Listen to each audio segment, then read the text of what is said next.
Good evening and welcome, Free Enterprise fans. I am Baka Shinobi and I am joined by the lovely Zoe Vermillion. How are you doing this evening, Zoe? I am doing well, but one of the words you said there is not accurate. It's not evening. It's only 2:12 p.m., Bach. Look, I live on an early schedule. I get up at 6 in the morning. Anything after like 12 is, evening. And how close am I to bedtime?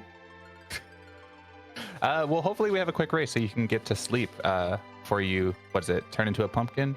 Is that the Cinderella thing? I just kind of like start withering and wilting. I remember because we would start playing Among Us, and then you would just disappear after one game, and you're like, I'm just asleep. I'm like, Baka, it's like 8 p.m. Eastern. What are you talking about?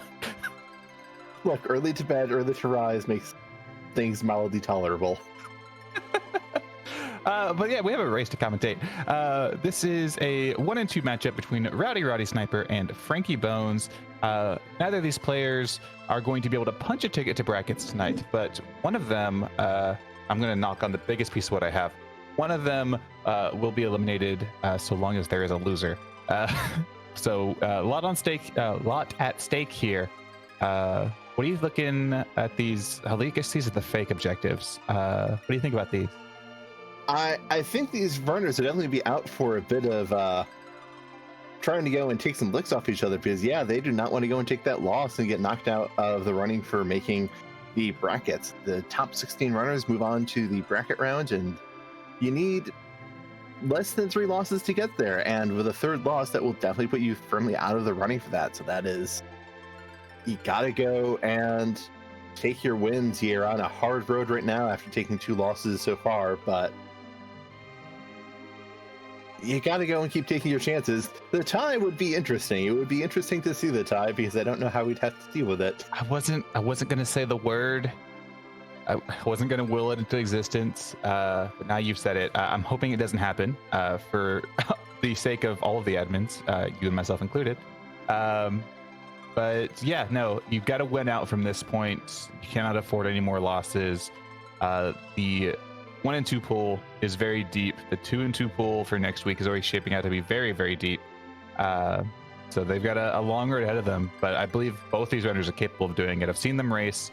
I've raced against them, and just like everyone else in this tournament, you can't count anyone out until there's that 3 in the loss column. Yeah, we have... Free Enterprise is blessed with just having a lot of good runners. A lot of old names have come back for this tournament. A lot of new names have been going and pushing solid round 2, so it's not...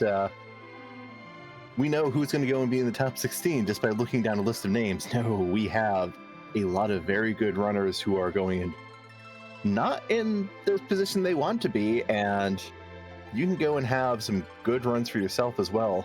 We do see these objectives of... Yeah. This is very Rydia themed.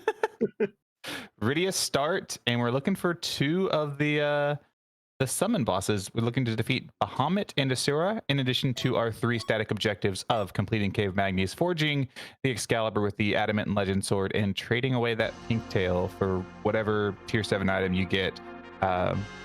Usually, like, you'll usually get like a white shirt, which is a great, but it is probably the worst tier 7 item.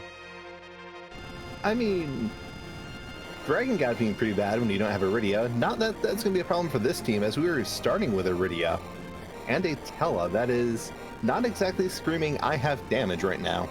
Yeah, but that Tella means that I can go to Watery Pass and hit those higher weighted chests, and maybe I'll pull something like a Leviathan orb or a self-summon Charm Rod. Even Stardust Rods are available in there. So I imagine that with this party, that's what I would be doing right away.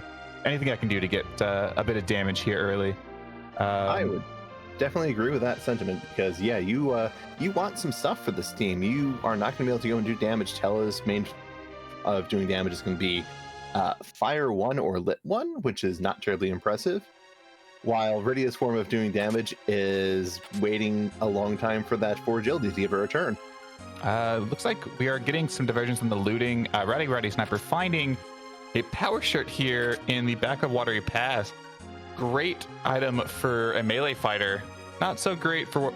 Oh, so I have hiccups. Not so great for what we have right now. Unless maybe we come across something like a dragon whip for this Rydia. That could make her at least serviceable until she gets some MP to use any potential summon orb you get.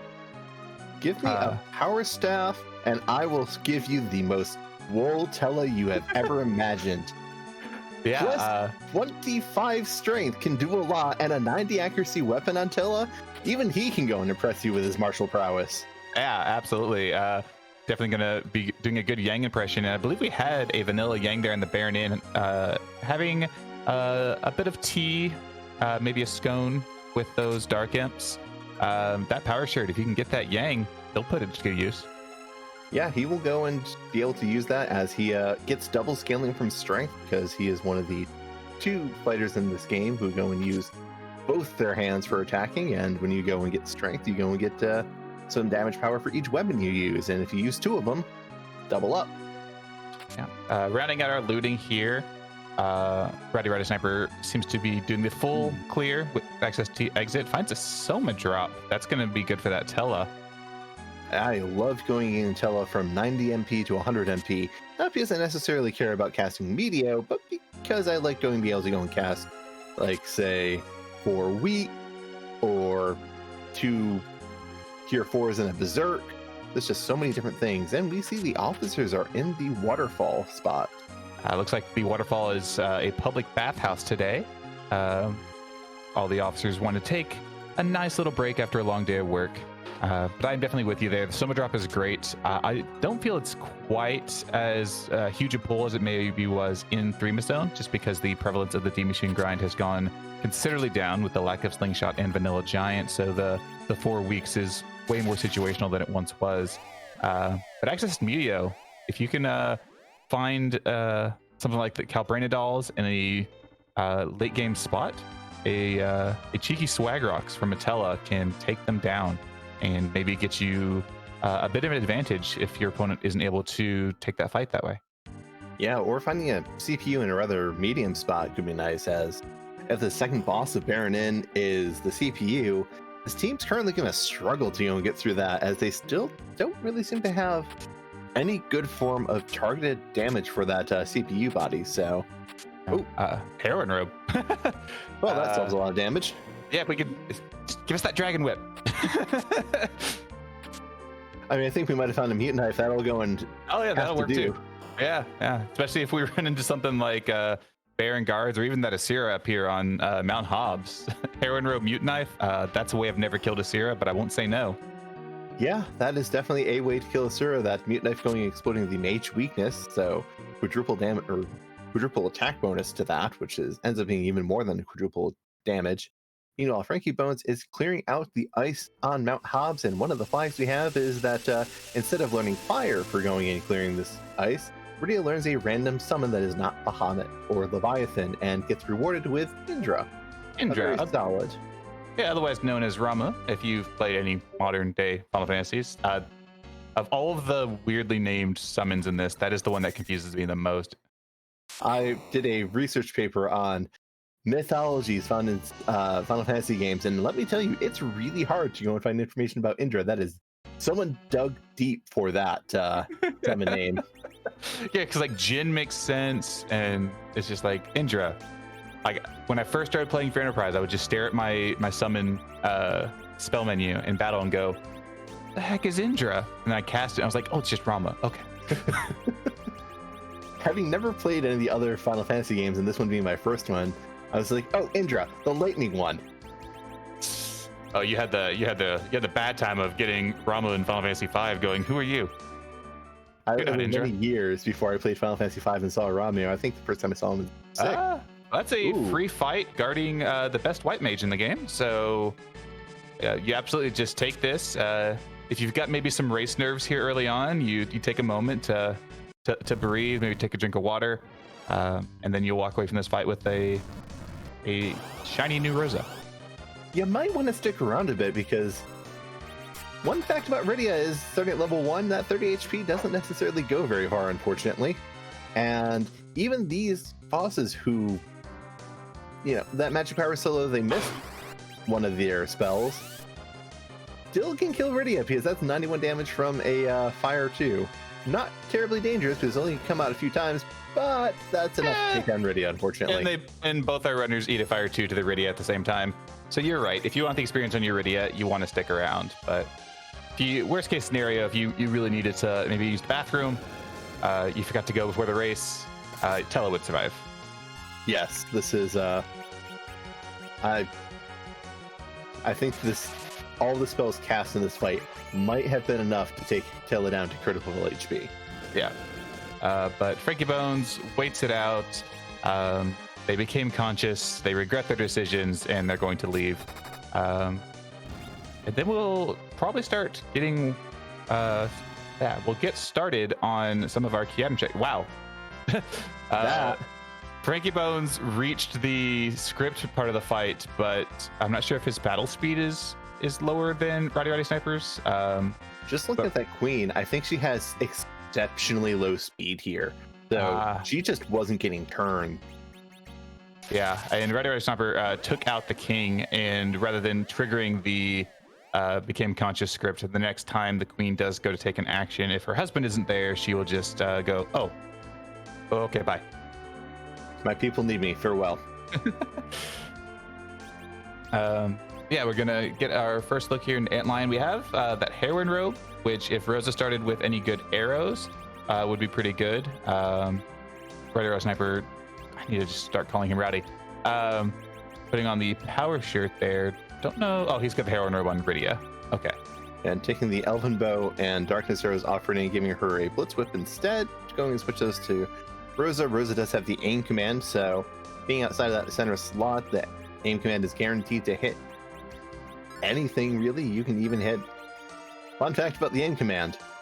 If you target one of your own party members and that party member is knocked off by the enemy, Rosa still hits them. Rosa does not want to go and ever give up the true shot title. She is always going to hit her target. And I actually like this.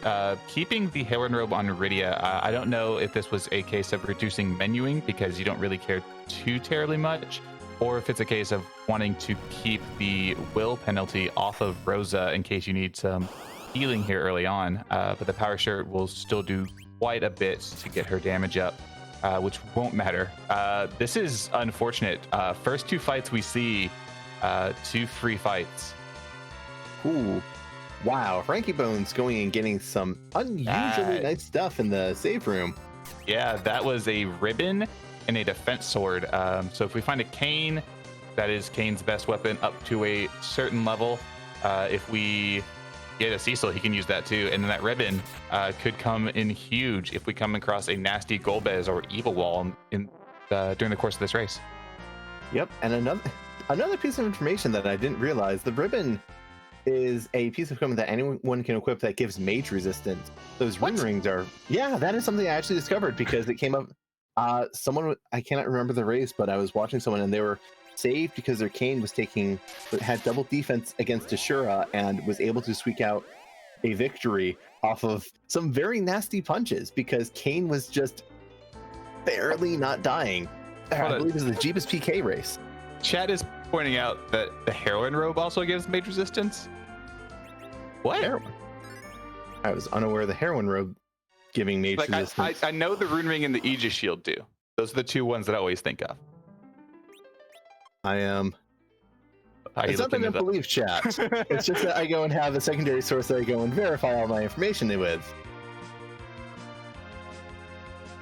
But we do see that this water hag is going and giving the white shirt, so we're finding lots of nice armor for people, just, not necessarily helpful things. Yeah. The game heard me talking smack about the white shirt and was like, here, I'm going to give one. I'm going to show you how good it is. And a tool you can use to look up information and look at the data for Final Fantasy IV is a tool called FF4FE, and that can be used to verify the stats of items. And the heroine robe does not give mage resistance, just the stun resistance. Okay. Is still very helpful against that Gold, as we mentioned, who will paralyze your party. That is very good, absolutely. But yeah, looking at all the bosses that we have run across so far, we have seen King Queen Eblin, Water Hag, there was the Officer Soldier in Waterfall, and Diems in Baron Inn. Aside from this Magus Sisters that we just saw in Demas Cave, which you are pretty happy to be out of the pool because it can be a very nasty fight in multiple locations. We've seen mostly free fights, and you want to see those at the end of the game, not at the beginning. Luge also what I consider a free fight, considering the second phase can just be completely cheesed with the Star Veil. This is Luke is definitely not the highest on the difficulty curve. I agree. Yeah, as long as you can get through this first part, you're home free. Yeah, and because he is a four-part boss fight, it's he really goes and gets hit with an earth bat compared to his vanilla counter, because he's usually not in a spot that's designed for going and having so much HP. Flip side, his spot that you go and find things tends to be very tanky for the part of the game you fight it. Yeah, absolutely. A lot of, like, with the way the HP division works, because the first part of this fight does have 3 units technically. It has Luge, Balnab, and then the one where Luge is operating Balnab. And then this fourth phase here, the HP of the spot just divided amongst all of them. So even in a place like Dwarf Castle, where you're normally used to the spot having like something like 9,000 hit points, each one only has a few thousand. Yeah, that is something that can go and be a big shift, because as we saw there, frankiebones threw a firebomb, which usually doesn't go and finish off a fight, but was able to go and finish off that second phase. It's rewarded with a Baron key, so frankiebones, first key item on the board this seed. Woo!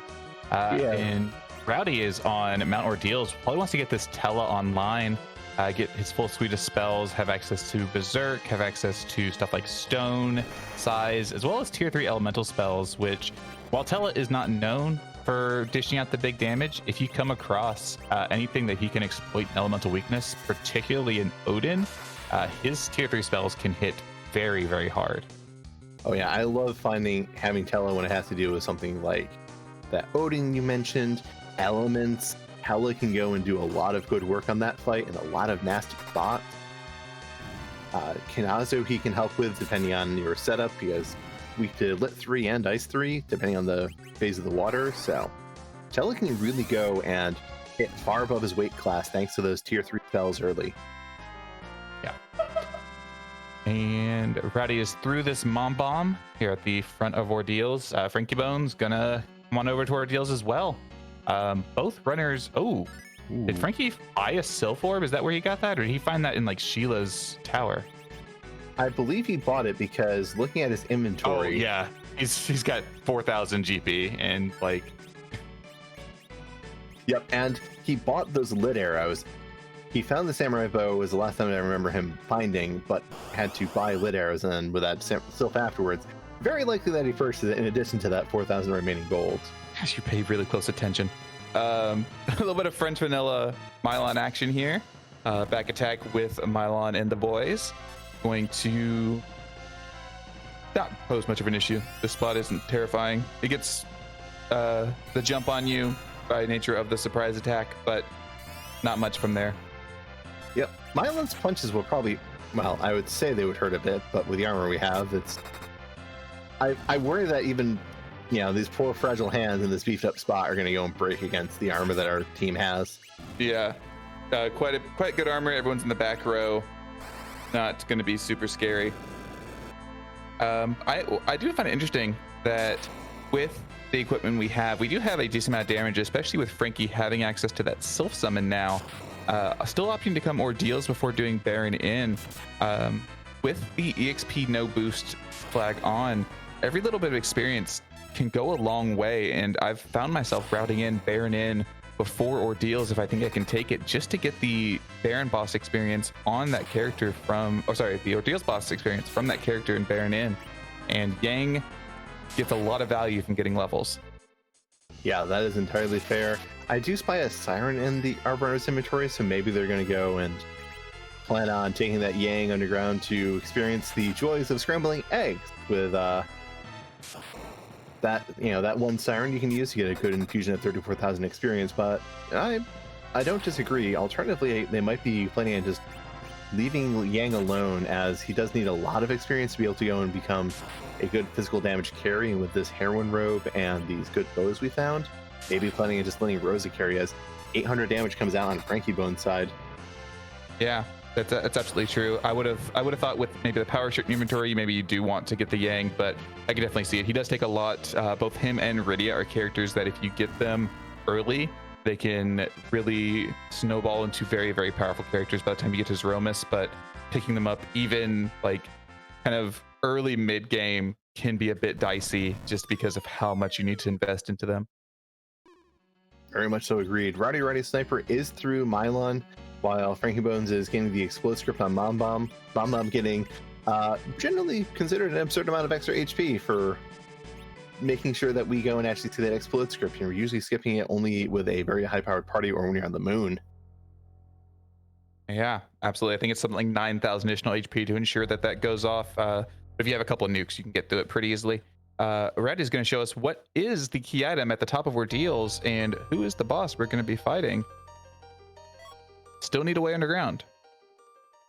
That is very true. That is not a way underground. So frankiebones remains in the lead in the form of having found the... Oh, goodness gracious. Oh, no. So a couple things here. This is good for two reasons, potentially. You're getting experience on this spot, which is good. And these enemies can drop cursed rings. And for whatever reason, I very routinely, especially with this exact spot, get a cursed ring from the third encounter. That is very interesting. The number of drops aren't usually rare in Final Fantasy IV, so it is always nice to get them. And those cursed rings are extremely nice because they give -15 to stats. Zoe, why do we like -15 to stats? Well, because we like challenging ourselves. We like making things harder. This game is too easy without it. No. The -15, the only stat we care about on that is -15 to agility. Agility in this game, it does not work like you would typically imagine that it does in later Final Fantasies. And without going into too much detail, which could honestly go this entire restream, if you have lower agility in your anchor, typically 10 or less, you can get away with a bit higher depending on your other party members. All your other party members are going to be acting as fast as possible, basically giving you 4 turns to every 1 turn of the boss. And that on Zeromus can really turn the tide because we're not going into Zeromus with vanilla party strength. We're not going in at the high 50s and 60s with perfect gear. We're going in around level 45 to 50 with whatever gear we managed to scrape together and whatever party composition that we found, which is usually not as optimal as your vanilla playthrough.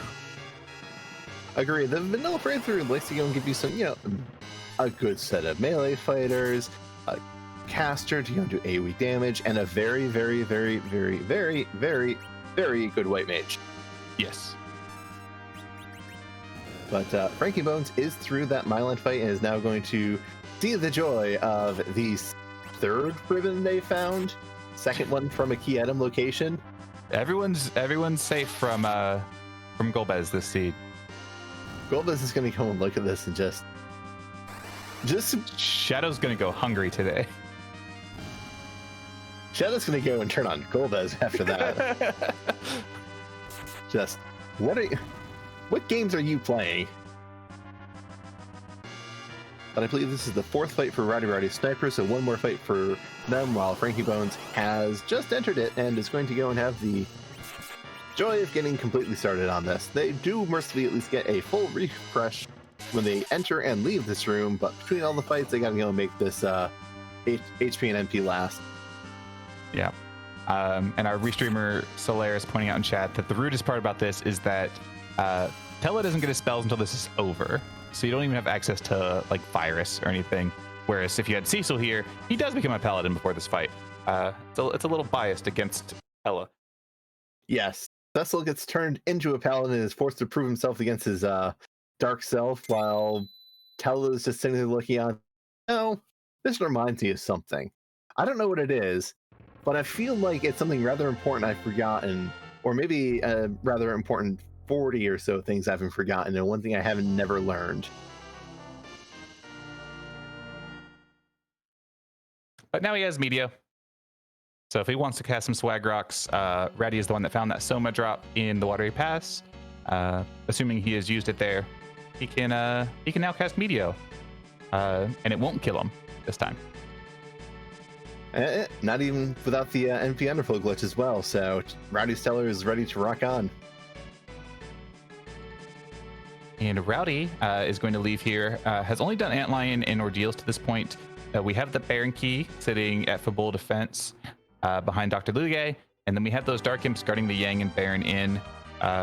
Curious to see which direction he goes. Some players still like to follow what Rivers popularized of Fade Fabul, in case you can get underground and get a pan and triple dip it for all 3 key items. Has never paid off for me, so I stopped doing it. I have enjoyed it sometimes. It is something where, well, I have been fortunate where in Zima Zone 3, you could start with Edge, which, yeah, that makes it really easy to clear the entire overworld. So I would do things like clear Ordeals as my second check, and then go and get a pan, and oh, hey, yeah, let's take this magma key that I got for my first check, go underground and turn stuff in. Yeah, I think I've gotten a starting pan once, and then there's a magma antline, and I was like, oh, the dream.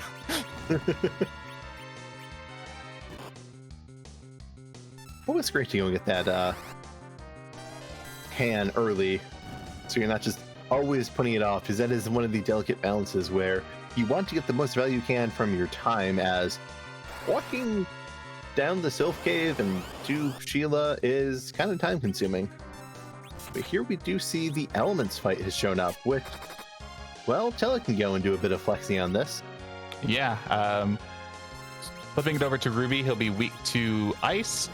Flipping it over to Kainatsu is weak to lightning, and flipping it over to Val, if you get to that point, weak to everything. But we might just see a tip beyond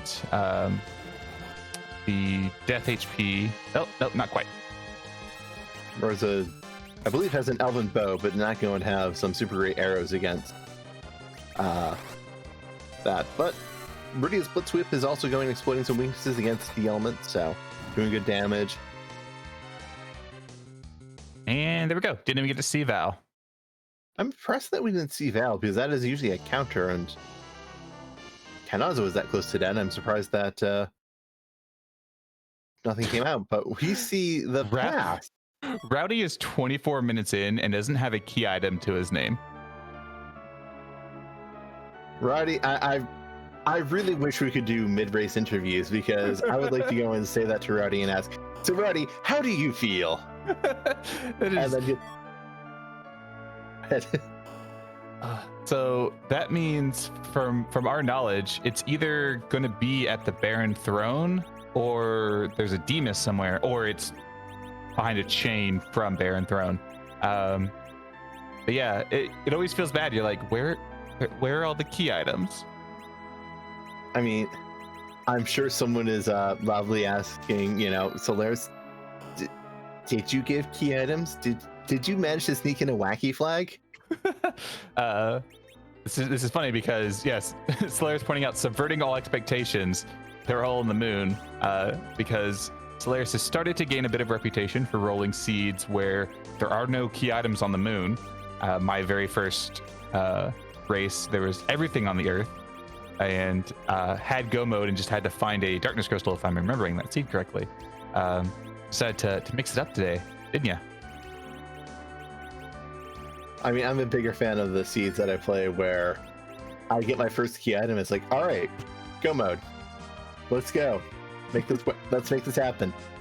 That is one thing I am enjoying about this tournament compared to Three-Miss Zone. You would no longer get the, oh, I got a starting darkness crystal and my objectives are raise the big whale, complete the vanilla ribbon room, and complete the Cave Bahamut. Oh, I instantly have go mode. Okay. Some of us haven't done like spoiler log, and other people don't feel like burning their brain after having to think of like all their routing and what loot to get in the span of 5 minutes. It's a very stressful thing to do, so I understand people wanting a break from that. Frankie, gonna use this Baron key. Check these shops. There's light swords for sale at the weapon shop. There's black shirts here for sale at the armor shop. Looks like he's gonna sell some stuff. Maybe he wants one of those to go along with that Sylph summon. Definitely don't hate that. Final Fantasy IV Free Enterprise, our lovely developer Boardface has fixed a glitch that was in vanilla. I believe in the vanilla US version. I can't remember if it was a Japanese glitch as well, where the black shirt gave the will stat instead of the wisdom stat. That has been fixed. I do believe you are correct. It is only the US version. Somehow they got mixed up in translation. And in the PSP version, it gives wisdom like it's supposed to. So I think Port said, look, it might be in vanilla Final Fantasy II US. It doesn't need to stay in Free Enterprise. It was clearly intentional. And that is definitely one of those things that if it's not game breaking, Board tends to leave it alone. But when it's that obvious, it's like, let's just go ahead and fix it. Yeah. But RowdyRoddySniper is going and finding the Dr. Lugia is going to go and get their Baron Key, which, unless they are feeling very spicy, they are probably going to follow, as it is a guaranteed check to the person who gave us our starting key item, who I have forgotten. Baigen. It was a vanilla Baigen. Oh. So a couple scoops of vanilla here early on between that Yang and this Baigen. RowdyRoddySniper is in the position to go and to give Baigen the vanilla treatment as well. Well, the vanilla speedrun treatment of rocks to both arms and the face. Absolutely. And I was thinking about it. I was thinking of where a potential demist could be. We've checked both of the 3 boss locations.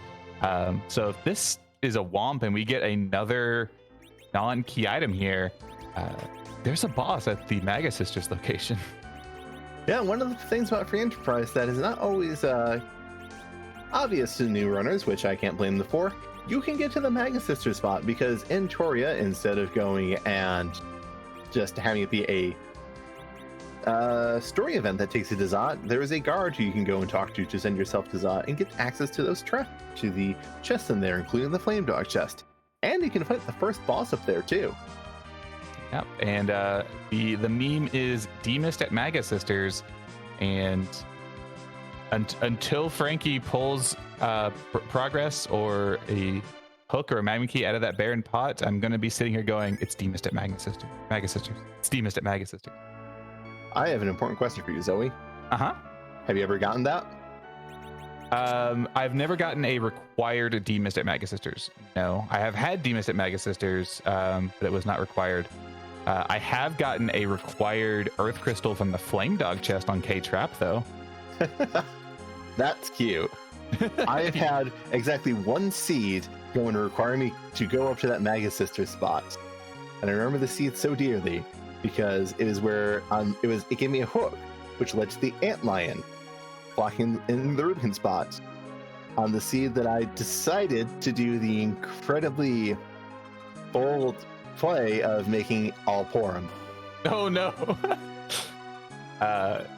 The Maga Sister spot has a small bit of I have a small bit of fondness for it because there was a seed. I can't remember what the flag set was. I think it was the Commentator's Curse community flag set from the off season, and Invenerable sent me a practice seed from it and was like, "Oh, here, you should play this one." And I remember I beat his time by like 4 or 5 minutes because before I went to the moon looking for the Wyvern that was go mode, I was like, let me just go check Maga Sisters, see if the Wyvern's there, and that's where it was.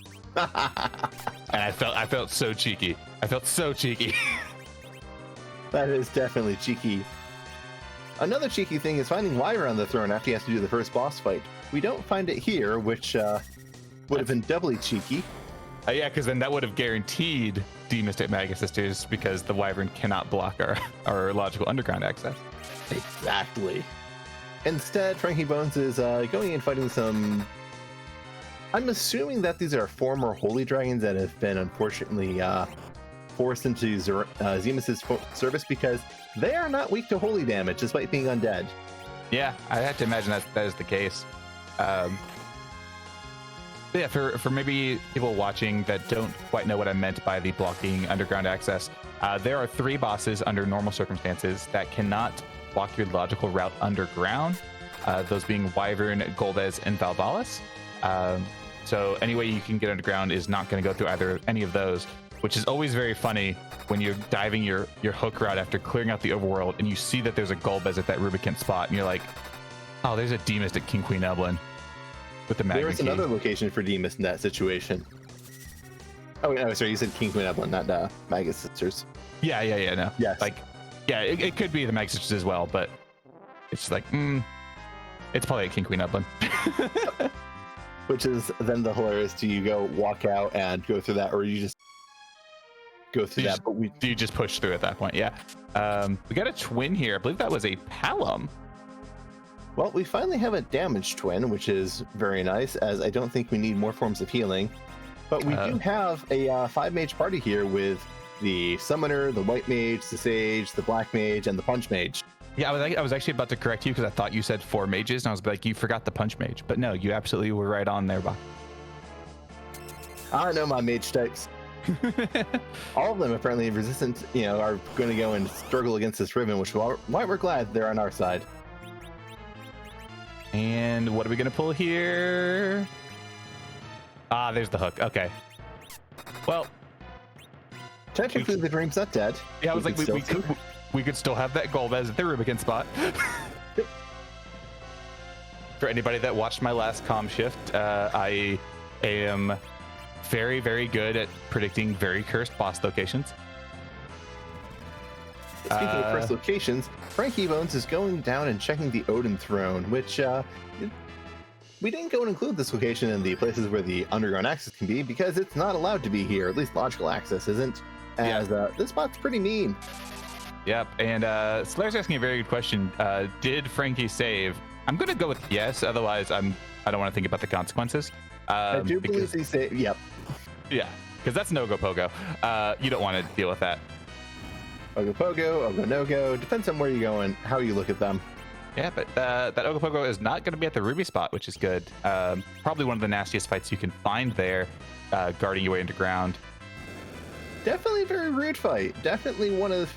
Now, Evil Wall is very rude for similar reasons to this Ogopogo. Kinazu is rude for being a very technical fight, but Ogopogo is probably the most brutal fair fight there is because the big wave mixed with the hard punches does a good job of going and punishing you for having high HP characters with the big waves that do damage based off your max HP, and punishing you for having low HP characters because their punches are going to go and do more HP than they have.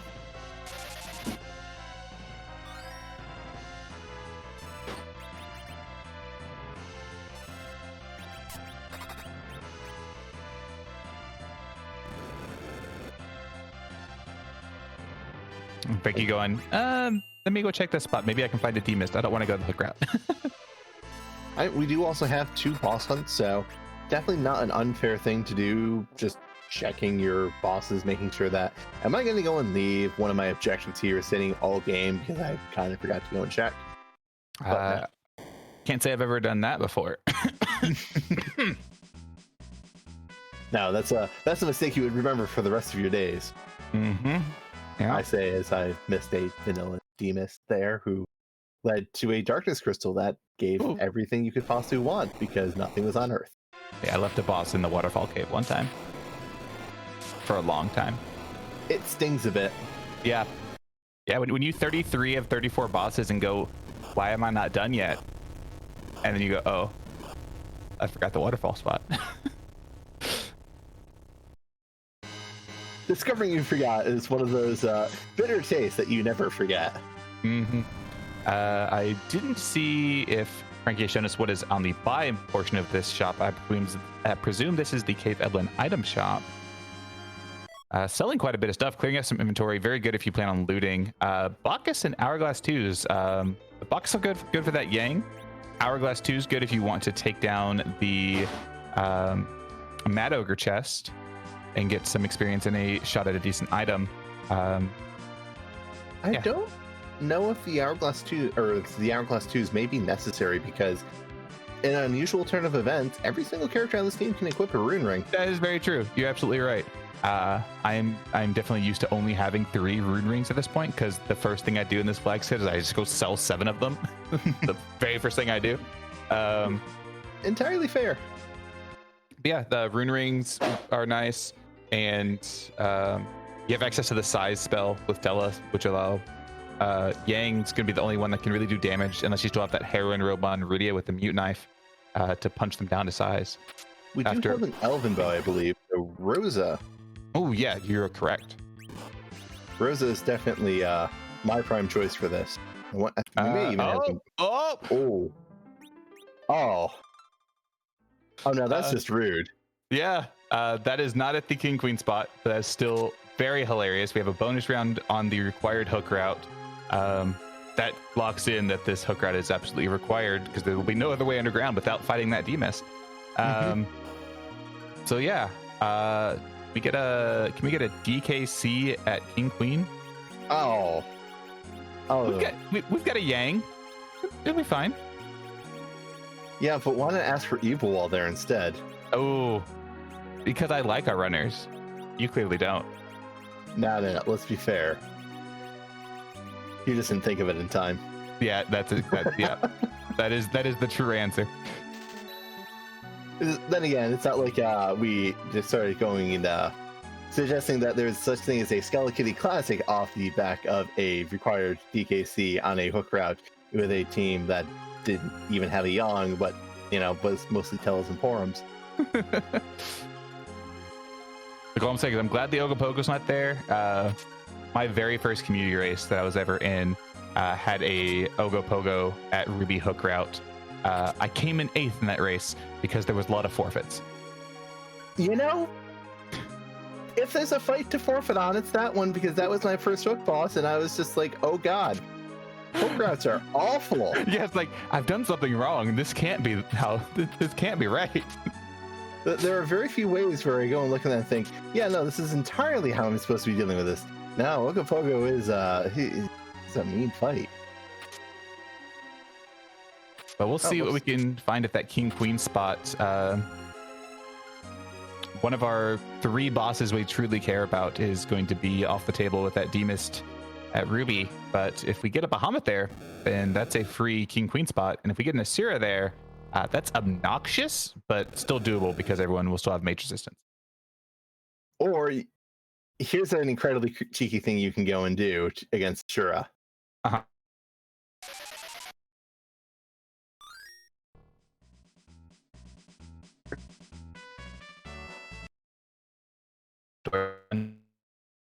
Because the King Queen only ever cast spells, they didn't care about like balancing or tuning the attack value there, so that's very punchy.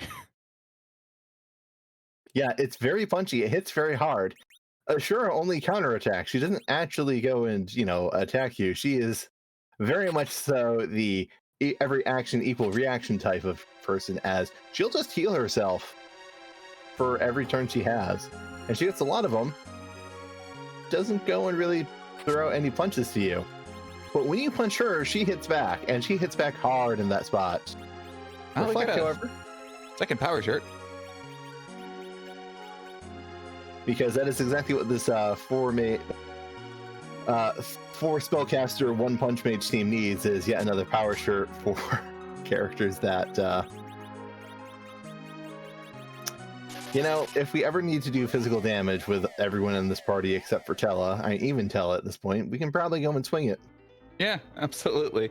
That found a crystal ring as well. I think that might be 2 crystal rings that Rowdy found in here. Okay, there's an X-Cal. Okay, game. Here, have a couple power shirts, have an X-Cal, but have all mages. I would like to take this opportunity to point out a certain flag we have on. Specifically, the Distinct 10 flag. What that means is that there are 2 characters who are guaranteed to be not appearing in the seed. Yeah, 2 characters warming the bench. There's no waiting to who they may be. We have, to this point, seen 5 characters because we have seen a duplicate Rosa. So could be that our Cecil is just not here today. Could be that our Edge is not here today. We have no idea until we find them all. And a lot of times you'll finish a seed not knowing exactly who is available, because who's checking the giant character unless it's required? Agreed. And if you get your go mode before you get things like, say, the Earth Crystal, Sand Ruby, you also might not be checking those spots too. Looks like Rowdy wanting a bit more party strength, maybe hoping to find some good items for these mages, because they are kind of lacking in anything but, say, heroine robes and power shirts. Gonna dive here, especially with those hourglasses in hand. Yeah, those hourglasses make these trap chests much easier, and it would be really convenient to go and get something like, say, a Leviathan summon, or from one of these trap chests, get a Dragon God to just completely decimate the HP totals of anything. Or an Artemis bow. Artemis bow would be good with this Rosa with the heroine robe. That's fair, though I am... It's definitely oh my goodness. Hey, I'm glad to see that the seed listens to you, Zoe. Yeah, the seed listens to me. Perfect. Yeah, so Rowdy's making the right call here. You're going to get a bit more experience, some more HP on that Yang. Then you're probably going to want to try and manipulate your turn order so he can maybe use your elixir after he survives one with enough HP to survive two more. I will not be apologizing today. Might be able to get through this as they stand, because Yang survived the first hit and Rosa survived the first hit as well. You can go and have Rosa throw a Cure 2 on Yang, then Yang can go and throw another Cure 2 on himself and hopefully survive. Hopefully, yes. But yes, this is where we also learned the true name of Dark Knight Cecil. It's Pain Man. Yep. Shoutouts to Pidge01. Okay, game. Hey, there's the Levia summon and another power shirt. All right, Rowdy, just take that crystal sword, select it, and then move down 3 spaces, and then press A again. Yes, we call that asserting dominance on the seed. But yeah, unfortunately, not quite going frankiebones' way. Not maybe the Cure 2's low roll. Maybe needs to go and, if they have a Cure 3, toss that. Maybe just needs to go and get a few low rolls on the damage and high rolls on the potion. Alternatively, may need Rosa to actually hard cast the Cure 2. Go and queue up a Cure 2 on her, hard cast to get Yang up to max HP. Wow, that was not a great roll from that Cure 2. Elixir, however, is going to seal the deal and get frankiebones through this. Yeah. The elixir is definitely one of those items where there are situations where you go, I really want to save it for this. This is a perfect situation to use it. Otherwise, it's just going to rot in your inventory. Make use of what you've got. Get through this DKC. Someday you will see that justice is not the only right in this world. And now we're going to be on to a demist fight, probably after a save, so you don't want to have to try and juggle that again. Yeah. You know, if this is something like King, Queen, Evelyn, Baron Guards, even Bahamut, I would go and say, I can just go straight into this. Demist, no, we're going to go and take a step back and save.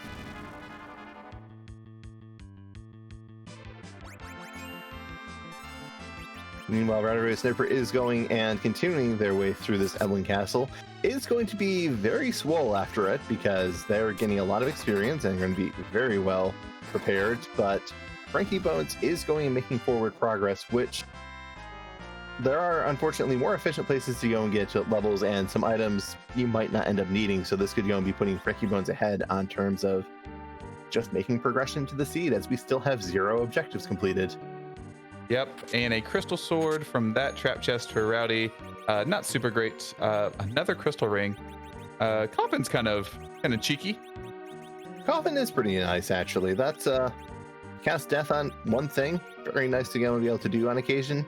Especially with that siren, if you just want to not have to try and get through before it becomes a dragon, don't want to waste an hourglass, you can just pop that coffin on it, get your 34,000 experience, and go about way.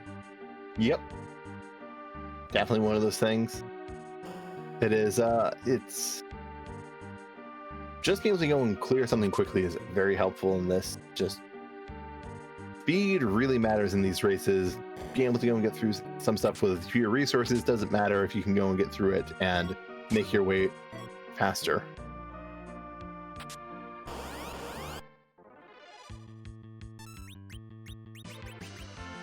And RowdyRoddySniper has found the last trap chest in Evelyn Castle, meaning that all the remaining chests in here will go and be giving just key or just up to a maximum of tier 6 items, as we have max tier 6 turned on for our loot, where you cannot go and pull the top and most powerful items out of any chest.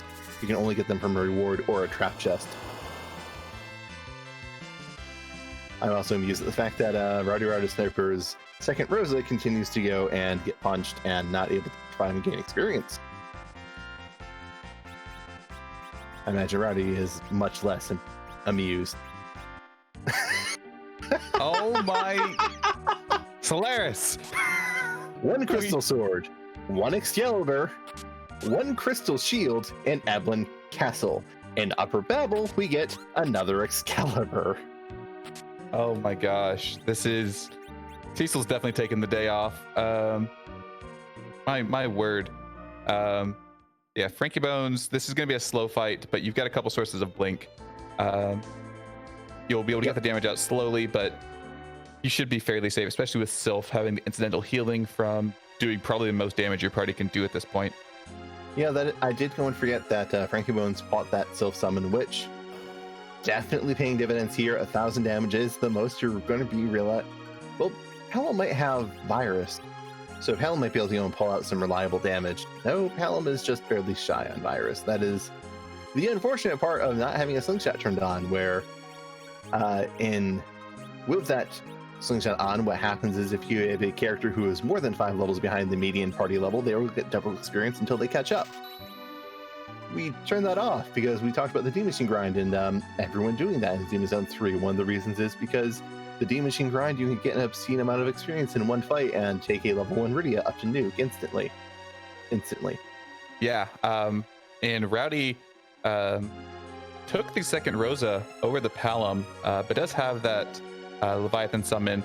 Will be doing a bit more damage per Rydia turn, longer cast delay, but he should get through this fight equally as well. And the DKC shouldn't be as much of an issue. He only really needs to cure 2 his Tella. I think with the experience he got from those Eblin trap chests, a single decent roll cure 2 will get him through. If not, 2 cure 2s will by themselves.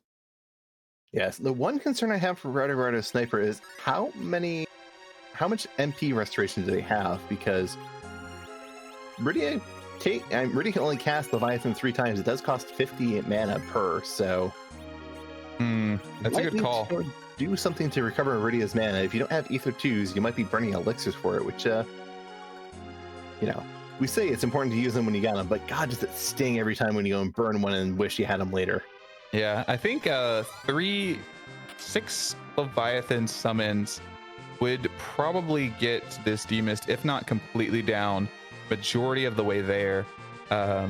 And with Rydia, if he takes this Mad Ogre's chest and gets the life glitches off, she might have enough to cast 4 with her full MP pull, and we could get 8 off, and that would definitely be enough.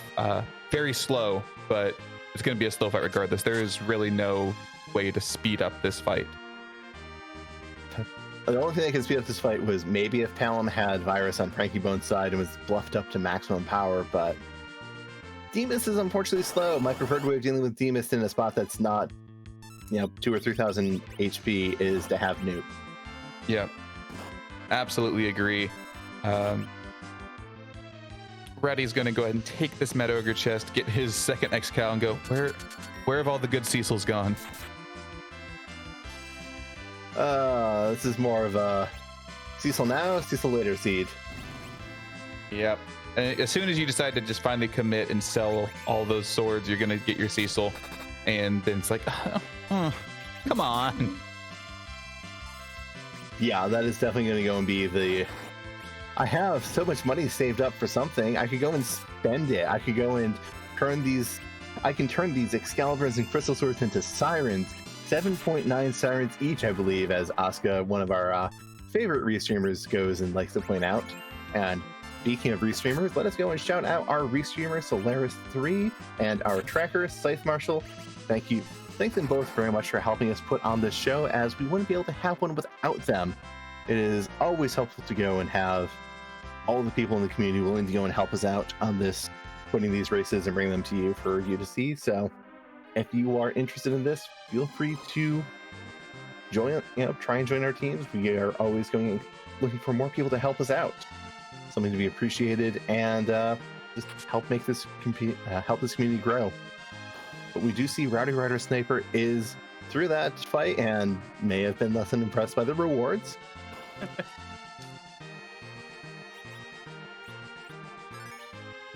All right, so I don't have a timestamp of when Frankie entered his fight. I may we'll be here for a little bit. I may go back and see just to see how much Rowdy's looting either closes the gap or extends the gap. I do believe we're around the 45, 46, maybe 47-minute mark when frankiebones got into this. This has definitely been a long fight. This has not been... You never feel good about the Demas fight in this location because against any high HP boss, one of the top things you want to do is take your melee fighter or your physical damage dealer and berserk them. And Demas punishes you very harshly for that in the form of taking up time. The cold mist might not do damage, but it takes a lot of time to go through, cold mist, counter damage. Better not take that attack. Oh, RowdyRoddySniper going and taking a wipe there. Big rolls, yeah. So frankiebones faded into this fight at 45 minutes and 12 seconds. So, wow, that. Oh, this is one of those fights where I think I would go and I really might have wanted to flip on encounters and just get Palom up to Virus. So that I can go and bluff Palom up 6 times to make sure that he has at maximum spell power, and then just throw viruses for a while because this is unfortunately taking a bit. Absolutely. Yeah, this fight is now Demas is crumbling at 53 minutes, just about 8 minutes for this fight. It's one that both runners have to go through, but RowdyRoddySniper might be able to go and pick up some time just by the virtue of, I looted this Evelyn Castle. I have a Leviathan summon and can do 4,000 damage at least with my summoner.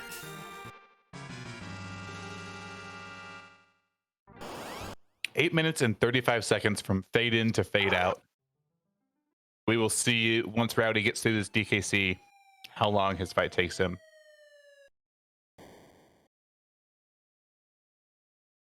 I feel like this Demas is one of those fights where no matter how quickly you get through it, you're going to feel behind afterwards. It's real hard to feel good about any Demas fight, I think.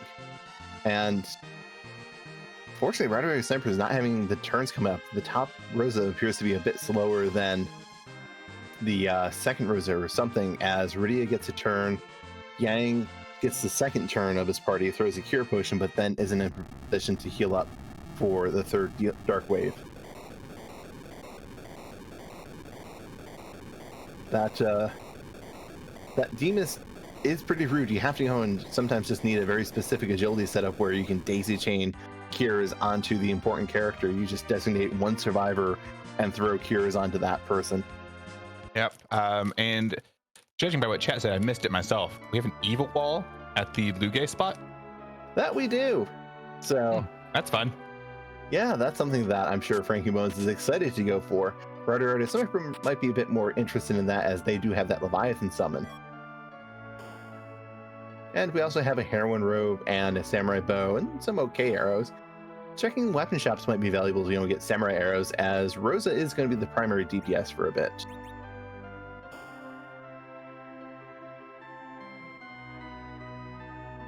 Would you like to buy more chest armor for your party that already has a lot of strength boosting chest armor? Because we have heroin robes for sale. Oh my word. Also, we can buy potions, coffins and life potions. Huh. The dichotomy. I mean, all healers know they hold life and death in their hands. Some shops like to take it to the extreme. Yeah, I think it must be a white mage running this shop. XMMO healer knows exactly what things are. Demarine, is this your shop? I think Demarine's shop would be selling the sylphs. Or maybe it would be set up in Sylph Cave.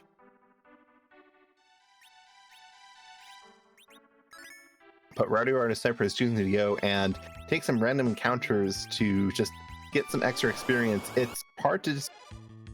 Again, you can try and go and get a specific agility setup, but if it's not working, spending more time trying to make it work isn't going to go and do you any favors. So, yeah, I also think he's not, maybe not either wanting to save that elixir or not realizing that he has it from the starter kit. True. Because if he had used that instead of trying to go for another Cure 2, I think he would have gotten it on the last attempt. That is a very fair assessment, because Yang might be able to survive 2 of the dark waves, and the elixir would guarantee he's going to survive a 3rd. He'll definitely survive a dark wave, 2 dark waves with a Cure 2.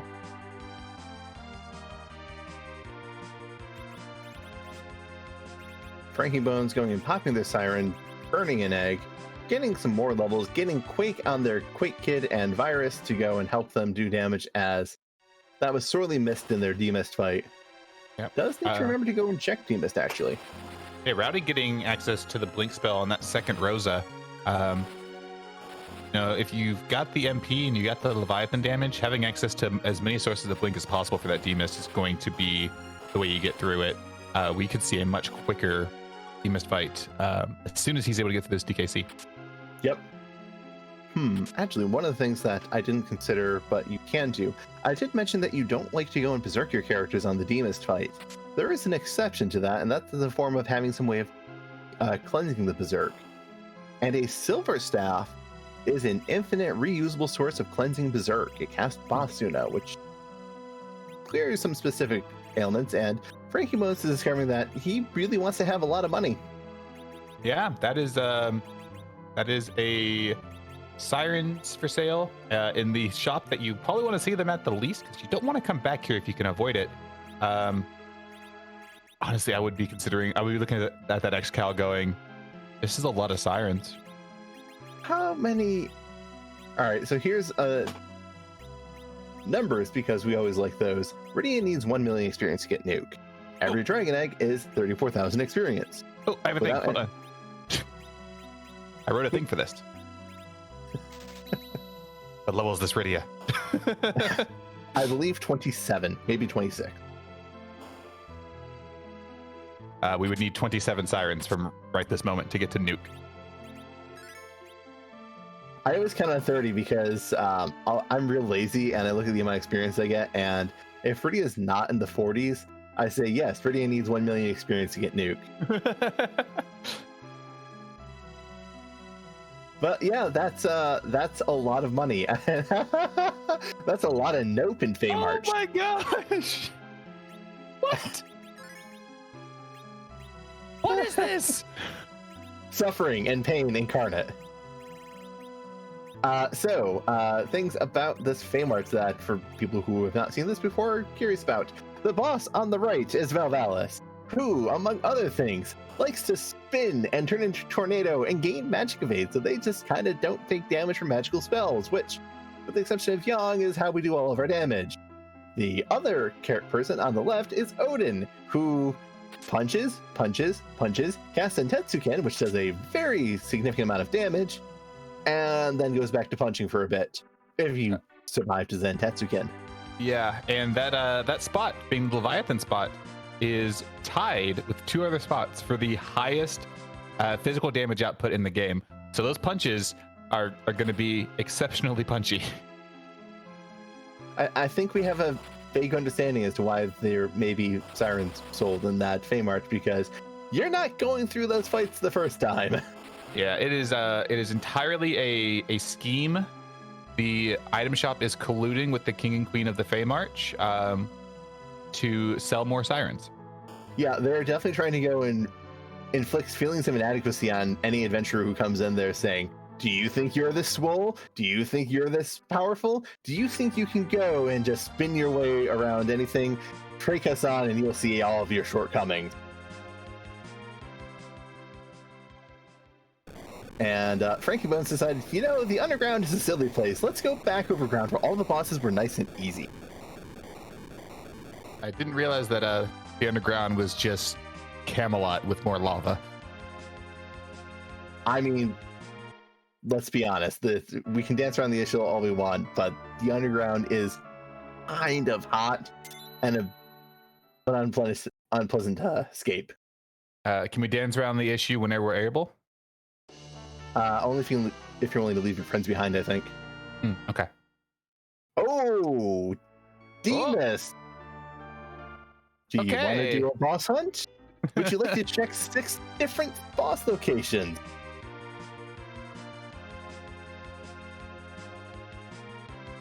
The way you said, "Do you want to be a boss hunt?" My only thought was just do you want to do a boss hunt? Do you want to go insane? Sorry, that is. Apologies for anyone who has heard that melody too many times because it's affected even me as I was going for that. It doesn't have to be a boss hunt. Okay, bye. Well, I mean, we still. I'm sorry. All right, we have a twin harp. We have an objective we can do. Alert. We can go and debate our options doing that twin harp. We have found some form of tangible progression. 1 hour into the seed, our runners have found an objective. Technically, the hook is part of objective 3 because you need the hook to turn the pink tail. Have not seen hide nor hair of Valhalla or Ashura, despite all the boss spots we've checked. And frankiebones, no hesitance. Gonna go over and well, a little bit of hesitance by shopping. Maybe Teach you to prove me wrong. frankiebones is discovering that there's a lot of nice things in life, and they all cost money, and you don't want to give up your nice things too, as they pass over the X. Oh yeah. No, There we go. Oh no, teasing. But yeah, frankiebones finding out that SL quarter is on, which means you're gonna come across a lot of stuff you want to buy, and you're not gonna have the money for it unless you sell everything that's worth anything in your inventory. Standard shops they might not seem generous, but they are very nice. They have a lot of nice things, and frankiebones is discovering the temptation of sell the Excalibur. You can get another one on it. Well, you can just go to Castle Eblin. You can also get a crystal sword while you're there. But yeah, I think Frankie's feeling a little bit of the sting of buying those 2 black shirts, one for Rydia and one for Palom, because that was 40,000 GP. He's put them to good use so far, and spending your money is better than leaving it in your inventory, but losing a lot of time to selling and spending time in that menu. But you got to do what you got to do to get to the seed, and until this is over, like even at the end, if I had done the same thing and I lost by a couple minutes, I wouldn't be pointing to that for why I lost. It's really easy to bleed time, unfortunately, when you have all these nice things in chest and all these nice things you want to buy and all these nice things you want to sell to afford the things you want to buy, but only a select number of spots in your inventory to carry all of it. Yeah, Inven strat is definitely one that is a scary one, but is the fastest way to handle it, which is if you run into the inventory boss or you have to sell something, just sell the first 8 items in your inventory or just ditch those because they were just sitting there. They weren't doing anything anyway. Get out of that menu as fast as possible.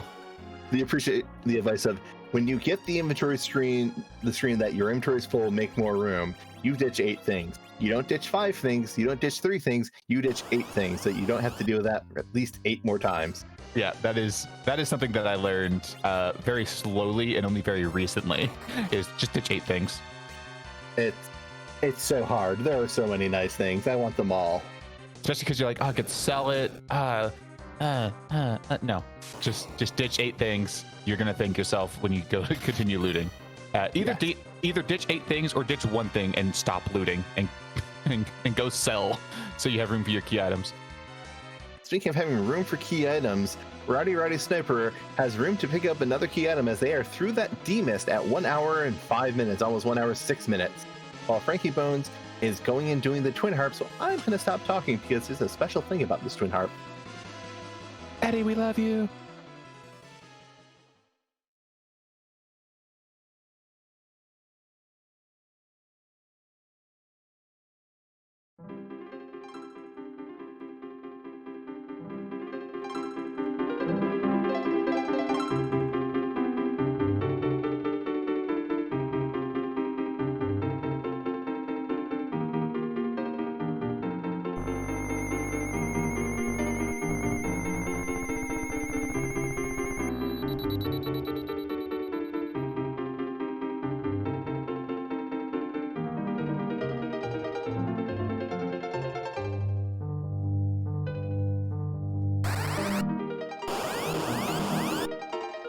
funny.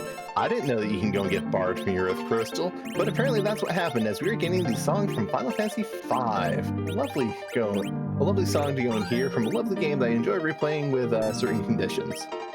Yeah, absolutely. Fantastic song, fantastic game. People in chat were asking how quickly Frankie got through demist. I believe that was about a 6.5 minute demist fight, so about 2 minutes faster than Frankie's. That's a bit of a catch-up, but the time they spent going and getting those the equipment to get those extra 2 minutes on them has more than 2 minutes, so they're gonna have to make up some extra time with that Leviathan. Yeah, right now Frankie has access to the Quake spell, so is not super concerned about not having any AoE damage, which is where Leviathan really shines. So the advantage there kind of nullified a bit. I think it's going to come down to whoever makes the right gamble or has a good break on a particularly rough fight. If Rowdy can make up some time through that, through those means, then he's in good position. But right now he's got some work to do. Rowdy is definitely playing from behind. Is going to need to go and get something to go their way. I agree. As frankiebones is completing their first objective at the 1 hour 8 minute 30-second mark, and is getting the legend sword. So the twin harp is double required. You are required to do the twin harp, as you cannot get 4 objectives complete without doing this. As that legend sword, it's part of the forge. And so we will be hearing that song again. And fortunately for our runners, that twin harp, that was what, from Sheila 1? Yes. Yeah, so as long as Rowdy follows the mantra of do what's required and check your freebies, he'll be getting that, and can do that as soon as he feels comfortable doing so. And it's impressive to see the underworld going and paying out significantly more with key items, as I've seen that frankiebones now has a tower key, twin harp, a legend sword, darkness crystal, which it seems like they're going to go and turn in. There's a lot more value underground than it was at overground, despite the fact that underground's scary. Yeah, I have to imagine this is going to be primarily a character and shop check, probably character more so. If you don't find a Cecil here, you've got a pretty stacked mage party. I think you've just got to sell that X-Cow. At this point, you have no other freely available character slots. Maybe you want to go do Dwarf, see if you can get one there. But you've got Rydia, Palom, and Rosa. You're going to need Sirens, and you can do some pretty slick reflex strats. Cecil may not even help you with an X-Cow in your inventory. Exactly, and you have a heroine robe and a samurai bow and a Rosa. You can get through that Valvalis. It might take a minute because you're going to have limited damage, but you'll be able to get through it. Rosa's aim is guaranteed to hit, and that will go and give you a lot of flexibility dealing with that Val.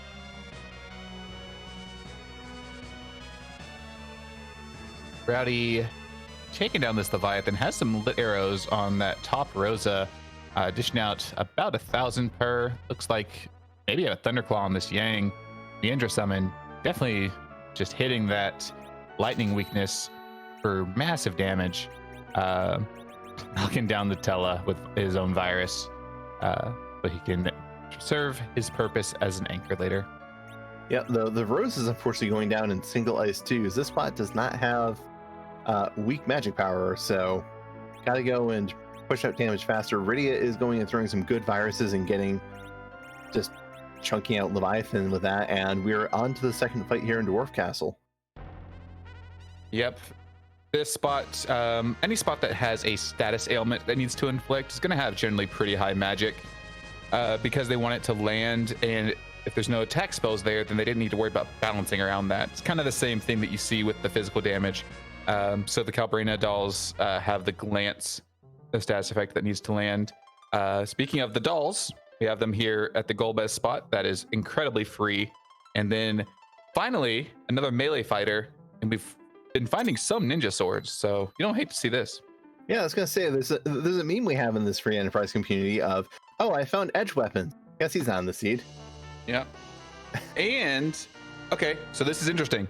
This is a moon bard, and normally we don't want to see Eddie unless your name is Oscar424. But there's an Odin that we're not going to do Eddie strats on. Never mind. I think those Eddie strats can be pretty tricky to deal with, so maybe frankiebones deciding I don't want to risk it. Or maybe they don't want to go and give up any of their characters, as if you do any leveling on them, you want to go and keep them. And you know, the mages look real nice when they're leveled. Yeah. If I was like feeling behind, it would be a case I would probably consider taking the Eddie, maybe over the Yang or the Tella, so that I could either keep my chemist or keep my good anchor, and then take Eddie down to that Odin to try and steal something. But as it stands, heading to the bench, and we're going to be heading down into Cave Value, Bahamut Cave, its actual name, to see who the boss is here. See if we have a bit more vanilla, or maybe some Masura, or maybe even Baron Guards here would be fairly free. Ooh, that's Mylon Zed. Mylon Z is definitely. I mean, we've got a white shirt, we've got a Tella. We had a Cecil that'd be free. I mean, we can get it's free adjacent, kinda. Did we just get another crystal sword? I. Dang it, Dwarf Castle. Oh. When I played these seeds, I cheekily took a trap chest and found a crystal sword. I was like, great, I've got a crystal sword. This is gonna be a leg up. And then I went to a Kiatum spot and got a crystal sword. I was like, I don't feel so good anymore. And then I got a third crystal sword from another Kiatum spot. And I said, I feel real dumb for getting the first one now. That is the worst, absolute worst feeling. Is like pulling a crystal sword from a trap chest. You're like, ah, yeah. And then immediately getting another one. You're like, oh no. Even worse, getting multiple and not seeing a Cecil. Yeah. But yeah, I mean, Mylon Z being triple weak to, or quadruple weak to fire means that Tella's fire 3s will do massive damage even with mediocre spell power behind them. Also weak to arrows, so you could have your Rosa zerked up with whatever she's got to try and do some damage. Use your Tella for some blinks. If you don't want to use the fire 3s, to maybe conserve his MP if you're anticipating a longer drawn out fight. There's a lot of ways of handling it. But we have a bit of crisscrossing paths now. Frankie is coming down to Dwarf Castle, going to get his crystal sword with no one to use it. We'll see if he decides to take his edge over maybe the Yang, if he wants a bit more physical power instead of a giant HP pool. Whereas Rowdy is now in Feymarch, is going to get the... bad news seems like an understatement that it's Odin and Val, so... It's yeah, that just hurts. That's one of those things. This team does not stand up very well against those two bosses and those spots. And not at all. Even more so because we don't have a cursed ring yet to even kind of cheese the agility at that Asura spot, it being a very, very fast location. Yeah. I mean, RowdySniper has been doing a good job of keeping the Tella down, so that's giving them something of an anchor. So we can see that, yes, I'll life up this Tella because they're not going to go and be... We're not taking these fights. We're going somewhere else. Yeah. So you got a tower key in hand. You still got to check Sheila on Rowdy's side. It's like he's deciding to actually come over here. I wonder if he's maybe hoping to pull a pan out of here so he gets to only do the single dip sylph. Not taking any trap chests. I think he's like, no, I don't need any more crystal swords. Please, please stop. Please stop giving me crystal swords. I would take Hanzo Steel or Dragon Gods, but please no more. No more. And I can't disagree, as they have done a lot of looting and they do need to make up some time, so skipping chests, definitely something they can afford to do. Yeah. And frankiebones having a hard time deciding.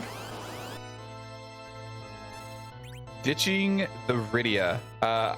So it looks like committing to a more hybrid strat here. I don't hate this because Rydia does take of the party members you had available, the most experience to get to where you want her to be for this Romus fight. And maybe the time you save going full reflect strats isn't enough to justify the longer grind, especially if you're as strapped for cash as Frankie has been to buy the sirens. You could always steal them, but that's even more of a time investment. At this point, you just have to get your Palom to level 52, and you're good to go. Yep, and Palom has Quake, which Rydia, her best spell was Virus and or Sylph. Doesn't really go and inspire a lot of, yes, this is doing considerable damage, but more a lot of this is taking considerable amount of time to go and do 1,000 or 2,000 points of damage. But now we have that evil wall. I'm curious to see how Rowdy handles this. Rowdy does have Tella, so, you know, Zerk up the two characters who can go and do physical damage, Quake with the kid, try and shoot through this 18-ish thousand HP, I think. Well, he doesn't have the Quake kid, so... Oh, right. He does, however, have the Leviathan that will go and emulate the Quake kid. Very true. Yeah, about 19k hit points here, because it is, as we mentioned before, Luge's HP is split 4 ways, but as you mentioned, Baka, in the reverse of that, whoever boss is here gets the HP from all 4 of Luge's vanilla forms. So quite a chunky amount of HP for this point of the game. Yes, and Rydia with Leviathan is doing 3,000 points of damage. Not a bad amount, but would be... I think Palom's Quakes will do about the same, which is going to be unfortunate as Quake is a little bit faster to cast and a bit more gentle on the mana cost.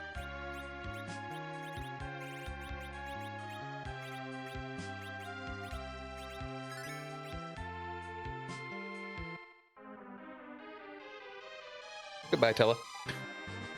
Tella has finally gone and taken the nap that RowdyRoddySniper was really trying to go and get Tella to take. Yeah. Chat reminding us, so many ribbons.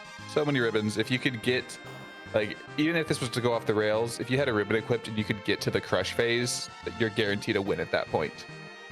Yep, because once Evil Wall gets crush phase, only goes and throws at crushes, which are instant death, and while that sounds like that's a thing to go and take very seriously because instant death sounds very bad, Ribbon, surprisingly, going to protect against instant death, one of the 2 items in the game that do.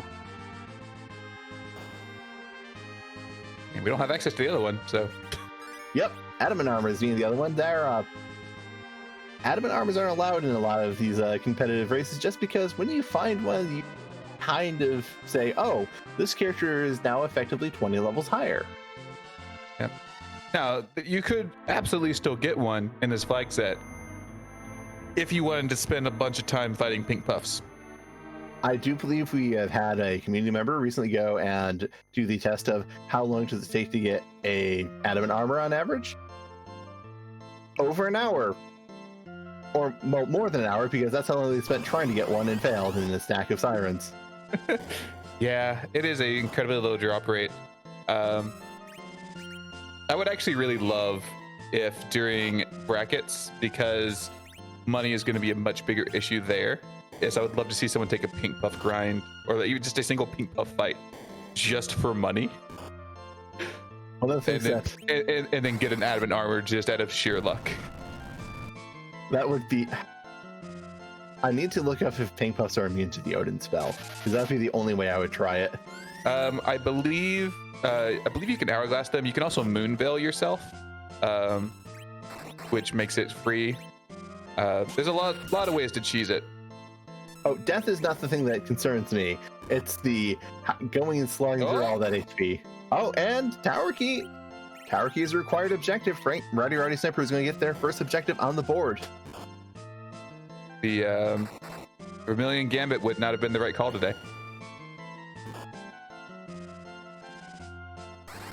I have, with all the key items left to find, I definitely would agree that it is good to go and skip that today, as not only are we going to potentially get an important key item, as that Luca key might also turn into something important.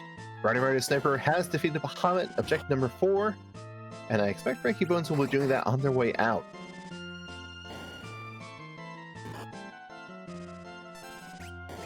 All right.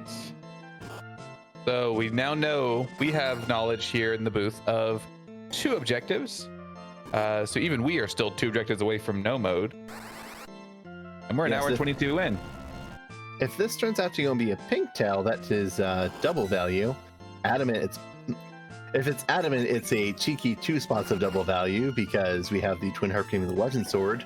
This gives the adamant, you get really narrowed down as to which objectives you're going to be able to do or going to need to do. Yeah. We know the legend sword comes from that twin harp, so we know that that's going to be required, but we still have no idea where your adamant is, where your pink tail is. This is one of those times you think, fortunately, this was a hook route because that means I have 1/2 of that one. And we don't know where Asura is going to be. She could be anywhere. She could be on the giant.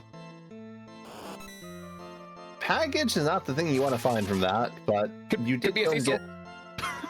It could be Cecil. You are correct. It could go and be a melee fighter who does reasonable damage. frankiebones is looking to be a little bit behind on that damage as Hallam's gone and gassed himself, or is out of magic and is just completely gassed. But Yang is finishing it off, getting a Luca key, so more underground checks. Yep. That leaves a question here. We have the Fey March, we have Darkness Crystal, we have Moon checks. Do you maybe just go peek Sealed Cave, see if that's where Asura's hiding? Maybe you find like an Earth Crystal there. I 100% peek Sealed Cave. You can see the key item before you have to fight the boss. And you can see the boss and just reset out if it's nothing. Both of those fronts are good information because we want to find Asura. When frankiebones finds Asura after doing this Demus, they are 1 key item away from go mode. Alternatively, if they find a pink tail or a adamant there, they are 1 boss away from go mode if Asura is not in Sealed Cave. Yeah, they could face check the bosses on the moon, and then if they don't find it there, then they could maybe start double back and clearing out them to see if they can find the other key item. Exactly. But yeah, no, and there's always the super unlikely play that it is a required Sealed Cave with either pink tail or adamant there and the Asura. And if you decided to dive Sealed Cave and pulled that off, you would just feel like the smartest person in the world. Oh yeah, you would feel great after that because you're going and getting two objectives for go mode. Second edge. I reset out of that unless I wanted to see if Asura was at package. Yeah, I don't think we have enough ninja swords for the first edge to feel great about taking a second. Yeah, it's hard enough to gear 1 edge, let alone 2. Yes, we have the power shirts. There's something to feel good about, but that's true. Even if we found ninja sword, like if we found long swords in shops, I'd think, okay, maybe I'd take this edge because I can gear him up pretty well. Yeah, I mean, the seed has been kind of rough and generous in places, but it is clear that tonight this will not be a double-edged seed. You know, some people aren't terribly keen on those types of comments, but I, for one, just love to hear them. They cut through all of my despair.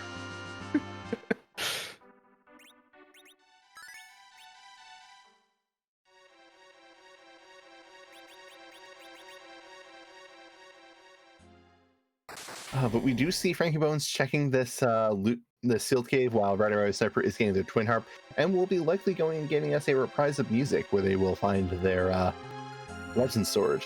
And frankiebones doing what we both said that we would do. Gonna go take a look here in Sealed Cave and figure it out. Now RowdyRoddySniper might be taking a detour to the moon first because might want to go and see, all right, if I can get a Cecil, I have an amazing team. Question for our tracker. Did Frankie skip Tower Key?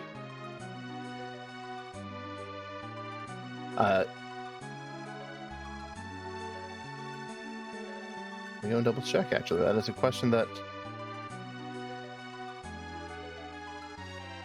Okay, so that was. It is perfectly okay. I just wanted to make sure because I would have given him props for the Vermilion Gambit, but that was a bad idea if he had done it. Yep. So they have objective number 4, and they have that package. So they're getting close to 10 key items, I believe. I believe they're at 8 at this point.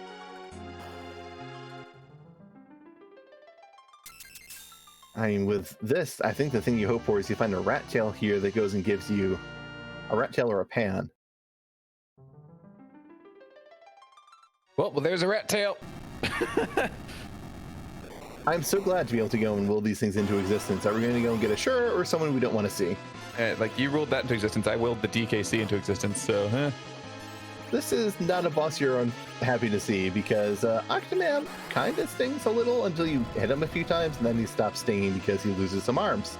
if we've got a Thunderclaw, which I think we might, at least Rowdy has one on his side. I don't know if Frankie ever found one. That would be kind of nice.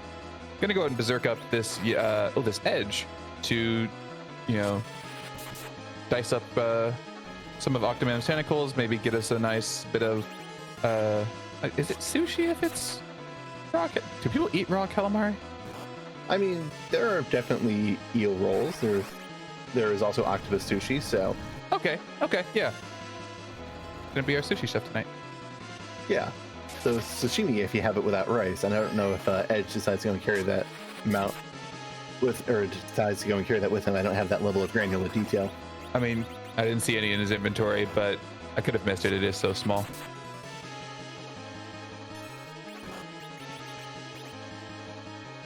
But Octomam's trying. Octomam is unfortunately going to be trying real hard and getting very little success, as every 2 hits after the first 3 takes off and yet another tentacle. And every tentacle that poor Octomam loses, they lose part of their speed and just start slowing down. And even though they can go and submerge themselves in pure stone, they can't go and fight as well when they lose all of their arms.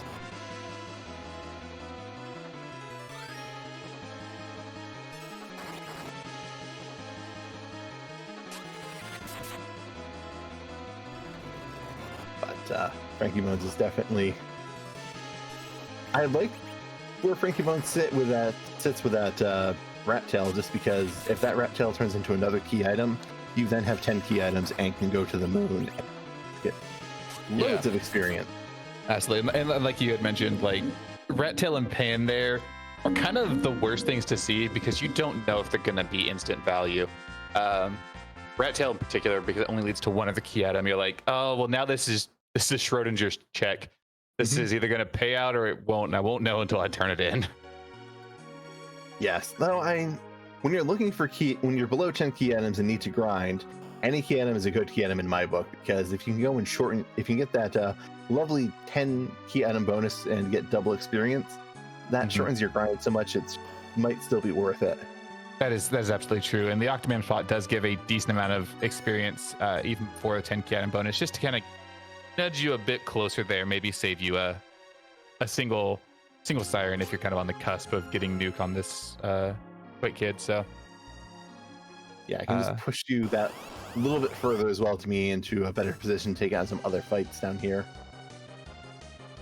So we have gotten so many chains. The only chains left on Earth are the Earth Crystal and the Pan, and the rat tail we have left to turn in. Yep. So we'll see what this rat tail turns in. If it is neither of the Earth Crystal or the Pan, then we are heading. I was gonna say we're Moonward, but Moonward was already up there, and we said no. Moonward was not a Boonward. It was perhaps too soonward.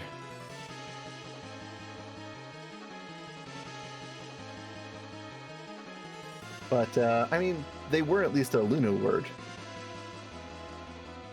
I'll allow it. We're getting, speaking of words and bards and music. Shh.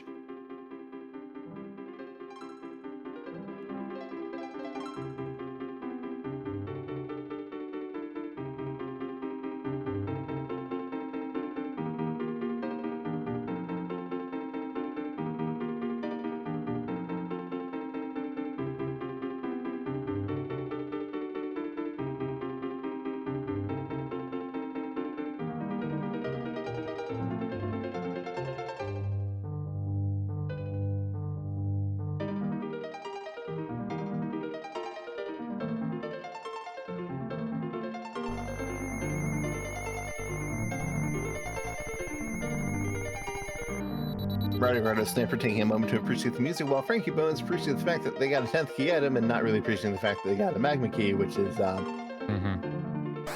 they're a better option. Yeah, not one of the two key items that we listed as being potential value. So the only thing that he really got from that Octomam check was the experience there, and the fact that now any experience he gets while on the moon is going to be doubled, and that's a pretty nice consolation prize. That is something I'm going to be pretty happy about, because see that edge cooking and mute knife? I have a suspicion Edge is going to go and be fighting some mage-type enemies shortly. Yeah, do we have any mute bells to make that, to facilitate that to be easier, or are we just gonna maybe just kind of YOLO it and hope? I know one of our runners purchased mute bells, but I think that was on RowdyRoddySniper's side. There's a reason why I started calling him Rowdy. You know, I am going to go and agree with those reasons, because that is really hard to go and say correctly multiple times. It's a great name. It's really, really hard to say over and over on commentary. That's why during 3 Miss I started saying SSF for Stupid Sexy Flanders. Yeah. Yep, definitely gonna go and agree with that. And here we see Frankie Bones summoning some Warlocks.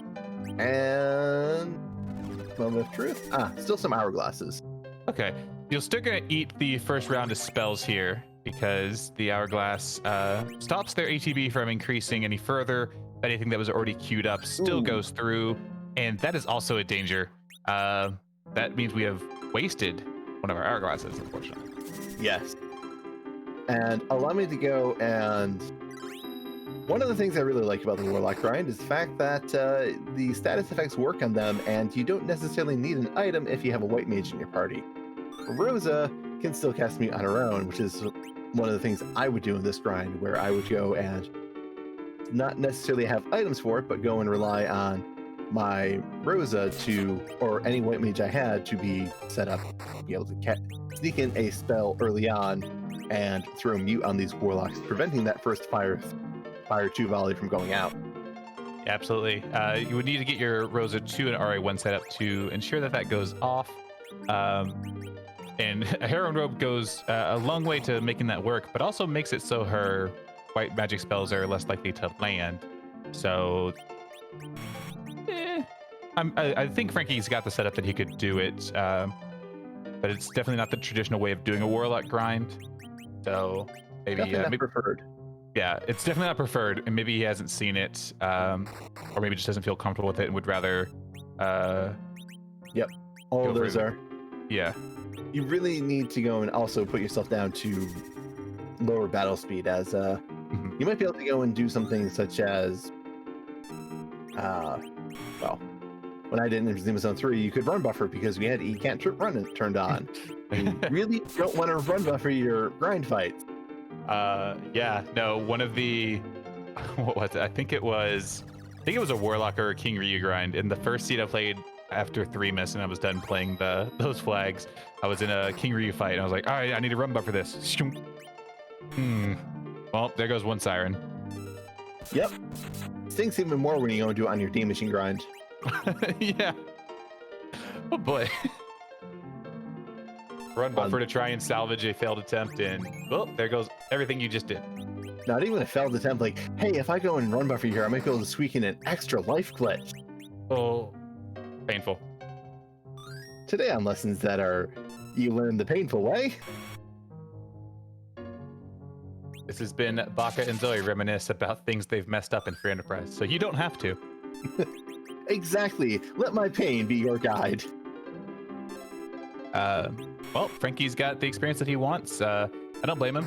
Get enough to give you a bit more power to get through these moon bosses, and you can get the rest of the levels you need. Especially that ribbon room spot with 10 key items, going to give 200,000 experience, unless you get something that splits the experience weirdly and you don't get it all. But I think most of those bosses are out of the pool as it is, except for maybe you know Golbez. Who isn't out of the pool? Golbez? Yep. Yeah, Golbez would be annoying because it's Golbez, even though you've got some ribbons, but also because he steals some of your experience. Yep, but there, RowdyRoddySniper has gone and completed objective number 1 and gets half of objective number 2 with that legend sword.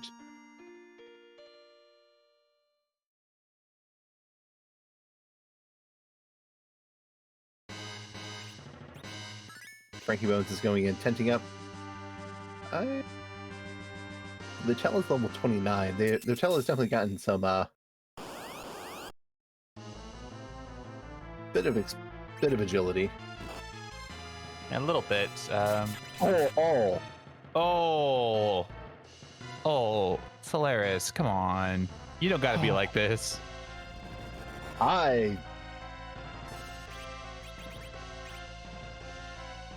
Speaking of mistakes Baka has made recently, I have had the joy of doing this fight recently, and I believe we're going to see a wipe. Yeah. Oh, Rosal. Yeah. Okay. Yeah. Okay. So, for anybody who doesn't know why me and Baka are just like reflexively worried right now, even though we're not playing, Kanatsu is a boss who can do a wave attack that does between 4 and 6% of his current HP total. The Ribbon Room has 42,000 hit points. You need to do a lot of damage quickly to keep that wave from hurting you, or if you can hit him with a lightning spell after he has gathered the water and before the wave is queued up, you can avoid it. That is usually done through Thor Rages, which is the entire reason that they are guaranteed to be available in an overworld shop, or something like Lit 1 for a slightly slower way of doing it. The other lightning spells do as well, but they're all far too slow for you to want to try and do them to knock down this wall. Yeah, and we're seeing Lit 2 queued up on Hallam, which unfortunately is proving to be a bit too slow. And, well, people survived this time. A Cure 4, you might be able to go in more of attrition this one, as you're doing good damage with your Berserkers now. You're going to go into decreasing that wave, but if you can get this water down, this Yang has an Ice Claw on, and when the wave is not up, Kainatsu is weak to ice, so you could be taking out much larger chunks of his HP as well. Yeah, going in, queuing up. Is that a life 2? I didn't realize Rosa was that high level. She gets life 2 at what, level 42? I guess that's true. She gets it really early compared to Porum, who gets it after she learns White. There's a reason why I challenged myself to doing a seed of 5 Porums, and that's a thing I'm content to go and leave where it is. Yeah, and Rowdy, getting to the moon, finding that that lunar bard, has decided to take him over the Tella in his party. So, just like in vanilla, Eddie replacing Tella. Interesting replacement, as I like Tella. Tella's a very good character because, 1, he can be a great anchor, you don't need to level him up, and 2, even if he's not leveled up, he can be very helpful thanks to Ordeals giving him all those spells. But Eddie, conversely, if you level him up enough, he's actually going to be pretty good. Granted, it might take until level 50 or 60 for him to go and get a lot of HP. He can still go and just explode in stats after a certain point. Yep. Could be useful if you want to take down that Odin. If you manage to find any sort of Thor Rages or Zeus Rages, you could try and do the Thunderstruck strat. Basically, have Eddie hide, have Odin do Zantetsukin's, and then when he raises his sword for the third one, hit him with lightning, and it instantly kills him through a part of his boss script. But speaking of dead bosses, Frankie makes it through this attempt on Kanatsu, second time through. Ribbon Room 2 key item checks. Let's see if it pays off. Well, there's another power shirt. The power. Can you? I think I can at this point, because I think they have enough to go and launder their house with power shirts. They're just gonna start shoving them into a t-shirt cannon and just fire them out into chat. It's just gonna go and be, feel the power, wear our gear. Show the world there's nothing to fear. I like to think that the power shirt is just a plain white t-shirt, but like, you know how like the Supreme shirts that are really obnoxious you see people wear, but instead of Supreme it just says power. You know, I now have a mental image of Terry Crews going and repping that brand. Just give me that nice shout, feel the power. Of course, I can't do it justice because I'm not Terry Crews. Oh, hey, speaking of doing things justice, this Wyvern. Edge does go and get a Star Bell off, so not going to die instantly. Unfortunately, the rest of the party is, because Ogopogo spot has very high magic. You are not going to see anything less than quad dimes on that Mega Nuke. I don't think you're going to see much lower on the nukes themselves, because this spot has very high magic power. Yeah, the nukes themselves will probably be coming out, I would say probably between 4 and 5k, because Wyvern does, as part of his script, lower his magic power so that they don't completely obliterate you, because you're supposed to be able to stand a chance if you can make it through the first Mega Nuke. But we'll find out. Only 800 damage, so okay. A fair bit more generous. Yep. Yeah, so we actually, with that much damage coming out from the counter nukes, if we can get 2 turns off per counter nuke, we can battle of attrition this with this zerked up Edge. Yeah, just keep throwing life potions. I do believe frankiebones did find life potions in his shop and bought a healthy supply of them, as they are really good for situations like this.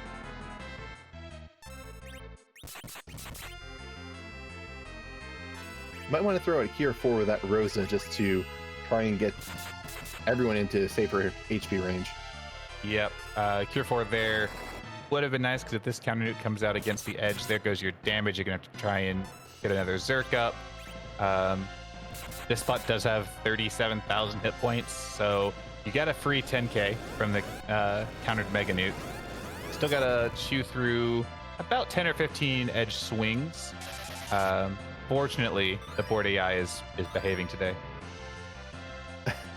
And Jack pointing out that Palom is the nuke magnet today. He is going and just taking those poor nukes, not even counter nukes, just straight nukes from Wyvern. Oh, and RowdyRoddySniper is rewarded for taking the Eddy by finding the spoon. It is not progress, but cave value has something for Edward in the form of his ultimate weapon.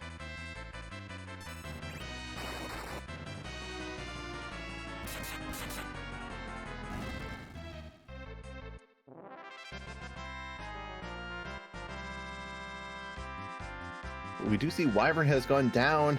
Hallam has learned Meteor. Unlike Rydia, he learns that before he learns Nuke, but that means Hallam's 2 levels away from Nuke, and we get a pan. Oh, nice pan. Okay, so if you're frankiebones here, what do? You still need a boss and 2 key items, 2 of those 3. Do you continue checking the moon for maybe face checking for the Asira, or do you save scum and go check this pan? I think you check the crystal spot, and if it's something that's not awful, you do that, exit out to the top of the moon, then you check that pan, see if it's either adamant into pinktail, something else. I didn't realize that frankiebones had skipped the plague spot.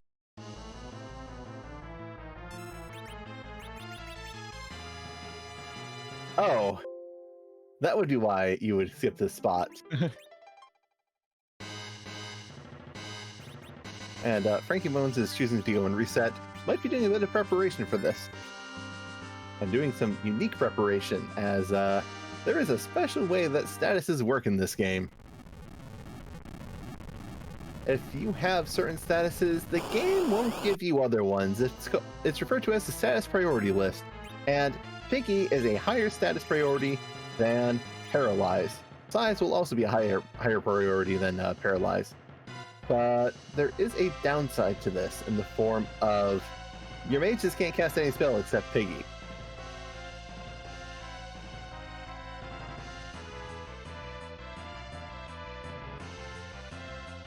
Also, let's just review the bosses we've seen.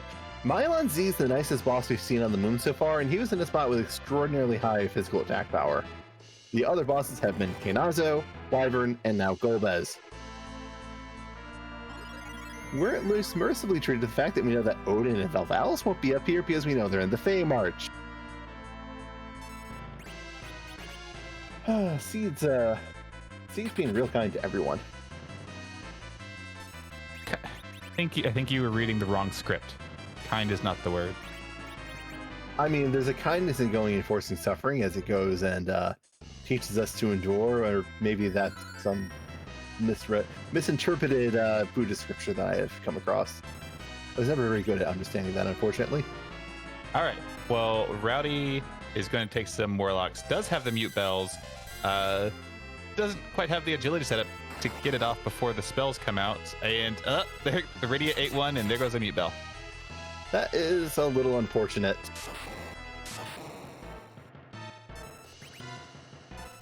Meanwhile, Golbez is demonstrating that his abilities of self-reflection are limited, as that Lit 3 did a whopping 514 damage. Not going to go and rely on Golbez to get through this fight.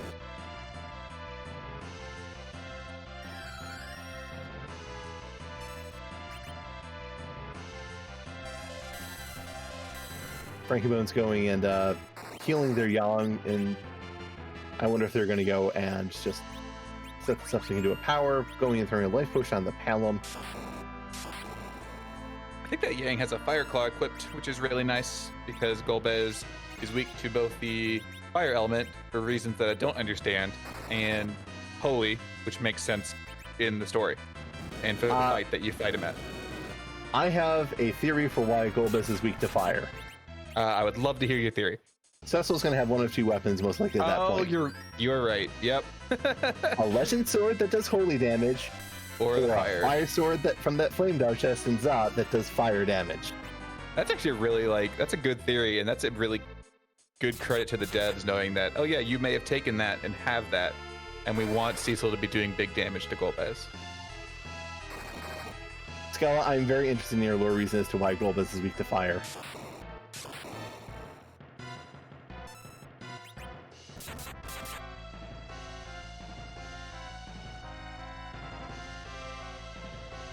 Someone asking what is agility, Rydia's agility at level 32? I can tell you. Give me a second.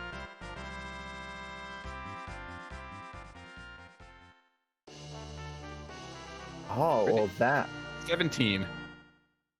17 agility is certainly a number. Only getting an artist bow is not the thing you want to get. Also, Scala getting dropping lore that Golbez saw Cludia, his father, die to a fire spell as a child in the DS version. That would definitely go and instill a strong aversion to fire. Yeah, that's traumatic. Yeah. I mean, wouldn't Rydia be weak to fire in that case as well? Rydia went and worked through her trauma, though, and was able to go, oh, I guess Golbez is also able to cast fire spells, but maybe Golbez didn't start small. Well, okay, well, here's the thing, is maybe Golbez is just playing Free Enterprise, and he never got access to Fire 1, just like Rydia doesn't get access to it in Free Enterprise unless you play with Vanilla Hobbs. And who does that? Me. Yeah, I've never once played with Vanilla Hobbs on. I don't know if I voluntarily turned on that flag, but I have played before it was a flag. That is true, yeah. That was before my time, though. I have had the privilege of seeing a lot of Free Enterprise. And RowdyRoddySniper is unfortunately going in, getting the first wave, and taking a wipe because they did not get as much experience as Frankiebones did. Yep, but we got a Plague here. This isn't so bad. Plague does two things, and two things very well. One, he's good at counting, and two is he's good at counting fast. So he is very particular in his counting because he needs to see everyone count in sequence or together. If you're not counting together, he doesn't like it, and he makes you start over from the top. Yeah, Plague is that little like niece or nephew that you've got that as soon as they start to learn how to count and they realize that they can also talk very fast because they have the energy of a 4-year-old, they want to count at you as fast as they can, but they will only do it if everyone's paying attention. And if someone's not paying attention, they will get their attention immediately. And they will start over. Mm-hmm. I see no inaccuracies with this discussion. No. Only the way you deal with the Plague and the way you deal with the 4-year-old are slightly different. Yeah, a little bit, yeah. Plague, you can, if your agility setup is correct, you can actually reflect back the count and just have him count it out himself, and it'll expire, removing him from the fight. Or if you have someone that is downed, you can use a life potion or cast life on them, bring them back up, have him restart the counter for everyone, and then hit them again, make them go back to sleep, bring them back up, rinse and repeat.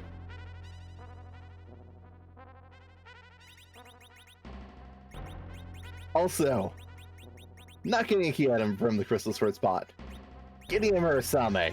Really hard to go and decide how to feel. Like, I really want a key item, I really want to find a Shura, but I got nice Hanzo steel for the ninja. Yeah, I can finally get rid of this this mute knife that he's been wearing, so that's pretty good. But yeah, we've got at this point the Murasame altar, Cave Bahamut, and this pan. We're Cave Bahamut desperately. the spoon. Oh, it was the spoon? You're right. Yeah, we've got this, the Murasame altar, and the pan. You're desperately running out of checks, and if I was either of these runners at this point, I would be looking at the race room going, all right, the dot dun's going to come any moment. Any so wait moment. A second. We have Sylphs, we have Shilachu, we have this. Oh, in the Fey March. In the Fey March. Oh, and okay, Fey March. I was counting down and thinking, we might be at the point where we have to go through the Earth Crystal in order to get the adamant. Yeah, no, we also the Fey March. That is right. And what would be the rudest thing here? And I'll wait until this boss spawns before I say it. Okay, the rudest thing here is going to be Adamant and Pinktail in Fey March with Asura either behind package or at CPU. Yeah, I'm.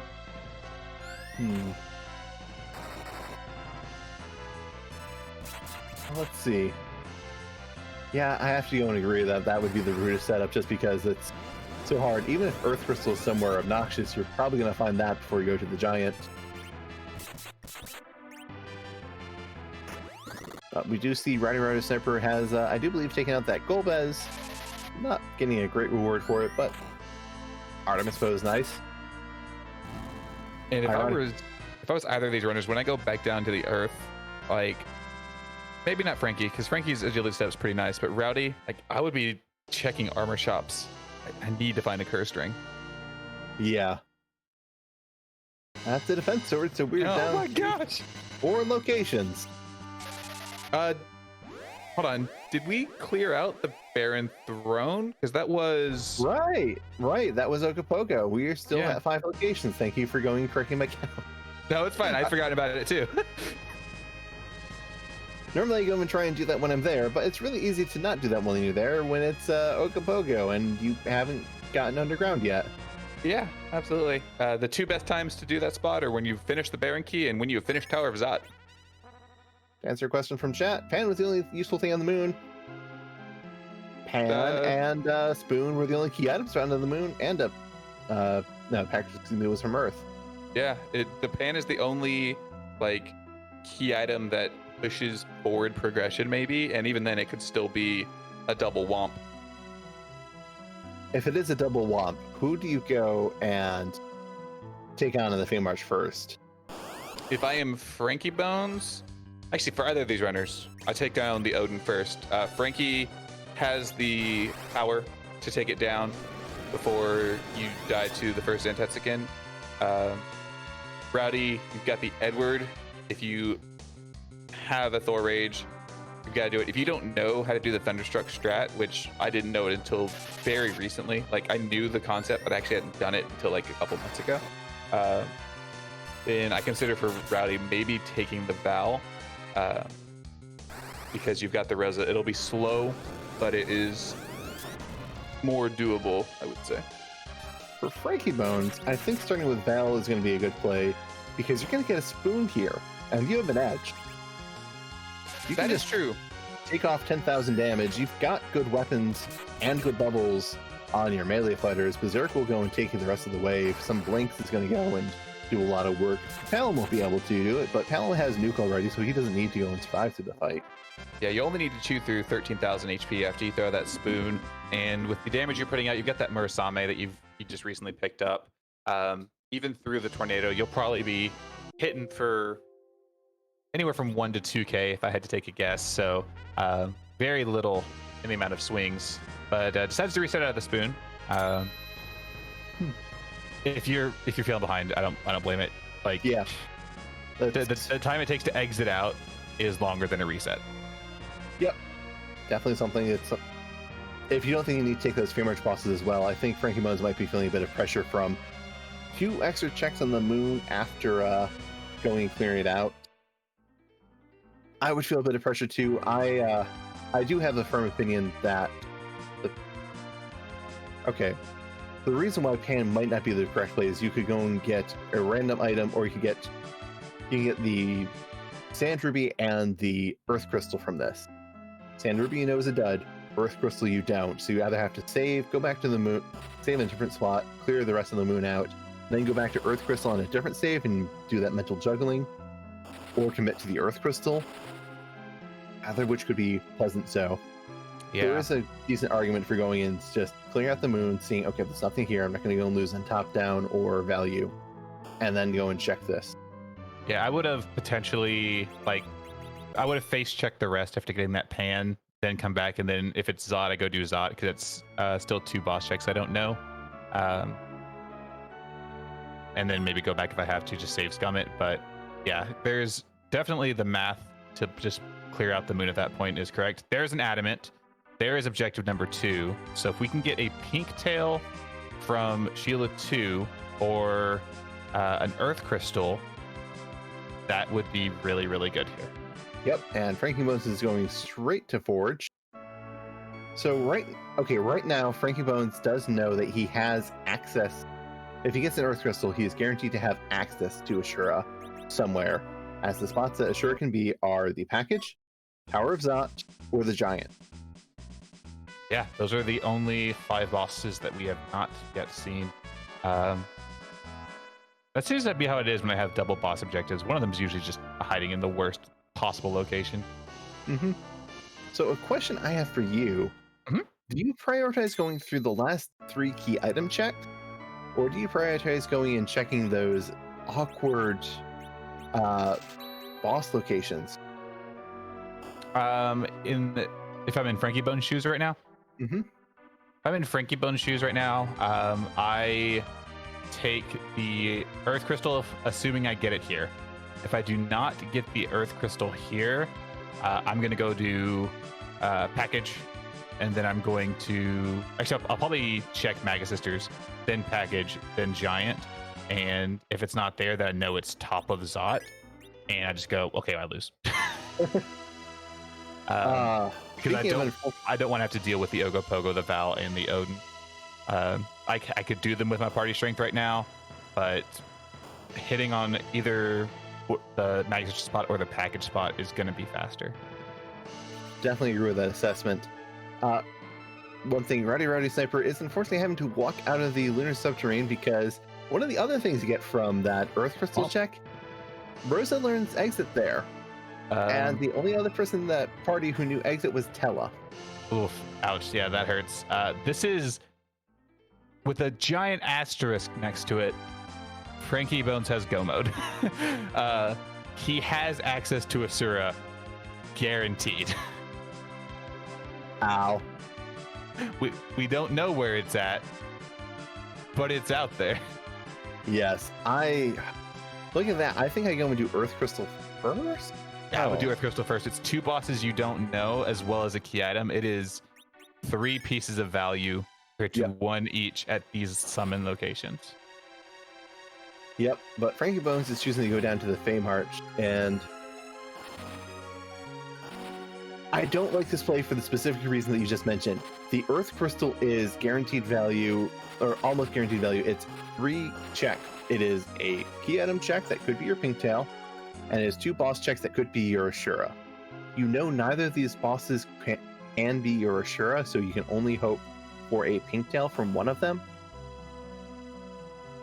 Could see an argument for, I want to check these because these have been open for a while, and I don't know if my opponent is going to go and do this first. Yeah, by that same logic, my argument would be, I don't know if it's at Maga Sister spot, and my opponent maybe decided to panic and go check it. But there's also the opportunity. Zod is the only place that is guaranteed, or is possible at this point, to be hard required. Yes. So that is another reason to go check it, because it could be both the Pink Tail and your Asura, and then you need to do it. Yes. These are all thoughts that go through your head when you're going and doing some of these races, because there's a lot of consideration that you can go and put into, how do I want to go and look at my check? And Zoe is very correct on that. There could be, you can have spots that are double required. We have the Twin Harp that is double required because it is the Twin Harp, objective number 1, and it had the Legend Sword, which is objective number 2. The pan is already proven to be required in the form of the adamant. So following that, if your opponent doesn't have the pan, means if you lose on the Earth Crystal, they still probably had to get this pan anyways. Yeah, absolutely. I do see the logic coming down here. You've got 2 Excals. True. This Val is going to go down very quickly, and if you just happen to hit here, then you're done. This is one of those cases we've been talking a lot, and we talked in the Discord about this earlier. Trusting your instincts versus trusting the math. The math here says Zot. My instincts here would be telling me Zot. Frankie's might be saying take this Val. Yep. It is definitely something where I've held some position. Nice Hanzo steal. Okay, well there's the other good Hanzo steal. Well, you're here. You've got to take this Odin now. You can't just leave. Yeah, I think frankiebones is going to go and save and come back in. Yeah, you did lose your Excals to darting for that. I don't know if that's a good enough trade to keep the Masamune. Yeah, I think the Excals are probably worth. Oh, he didn't save before launching that Val fight, so yeah. Well, maybe he saved. I believe he saved outside of the Fey March. Well, if he did save, he saved over that save. Whoops. Okay, well, you have a Masamune now. You have very good weapons for your edge. Please use them wisely. And now we're going for Odin, who is probably going to go down quite quickly, though the punches are going to hurt a fair bit. Yeah, I would want to have this edge in the back row. He is back rowed in case you do need to attack with him. At this spot here, 35,000 hit points, considerably more than the Asira spot, and considerably punchier. Yep, 1,600 damage on that rather well-leveled Yang, but Yang can take it. Another new coming up from Palom, doing probably another 8,000 damage. That's probably close to half of Odin's HP gone already. Yep. This spot doesn't have the highest magic either, so with these levels, especially this Rosa rocking 2,600 hit points, if she's at full health, I don't think the Zantetsuken here even kills her. Yeah, I think these characters are going to go and be able to out-tank this, but I don't think we have to go and worry about hitting that stage of the DPS race. There goes Odin. Nuke is a very nice spell to have.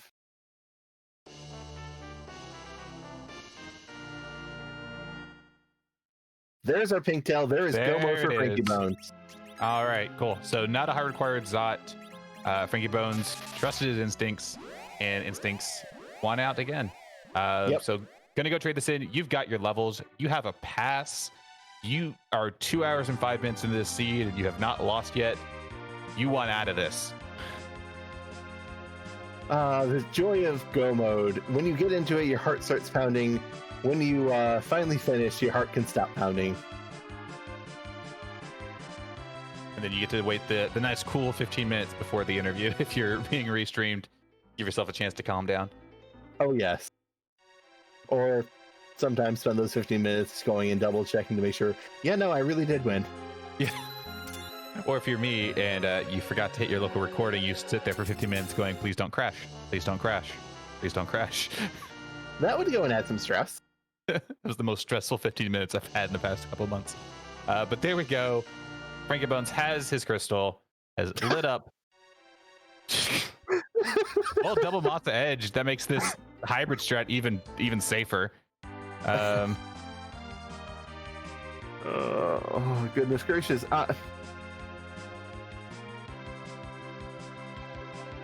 Can't imagine anyone not being keen on those Fame Arch prizes.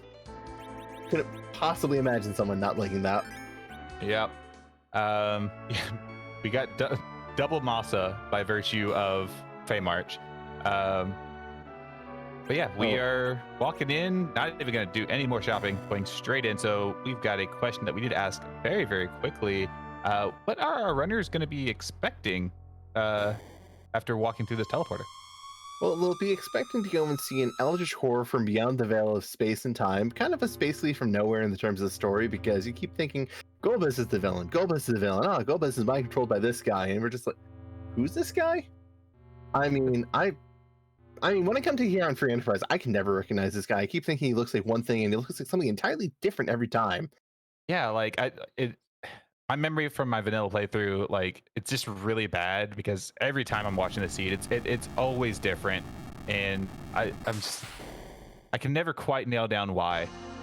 Yeah, so with your Z flags now in chat, could you please help us remember whose butt are we kicking tonight? Afternoon, early evening, depending on where you are. Time zones. Time zones. Programmers hate them, the rest of us tolerate them.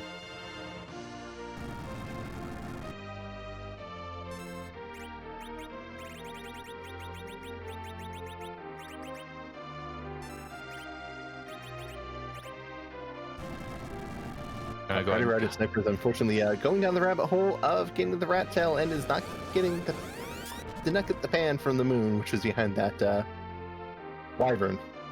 Yeah. Which, depending on where that Asura is, a pan could still be hard required if the Asura is in Tower of Zot. Ah!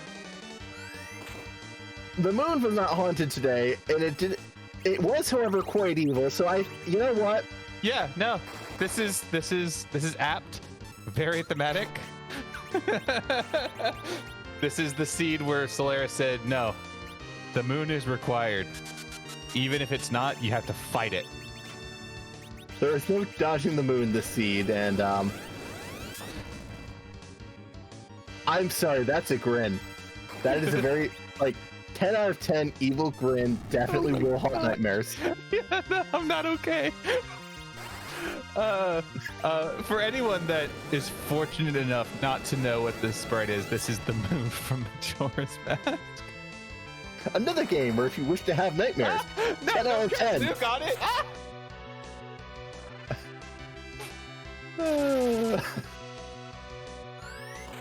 So, this Eldritch Horror Beyond the Veil of Time and Space has been brought to you by Skellakitty, and I'm beginning to realize why I forget these every time.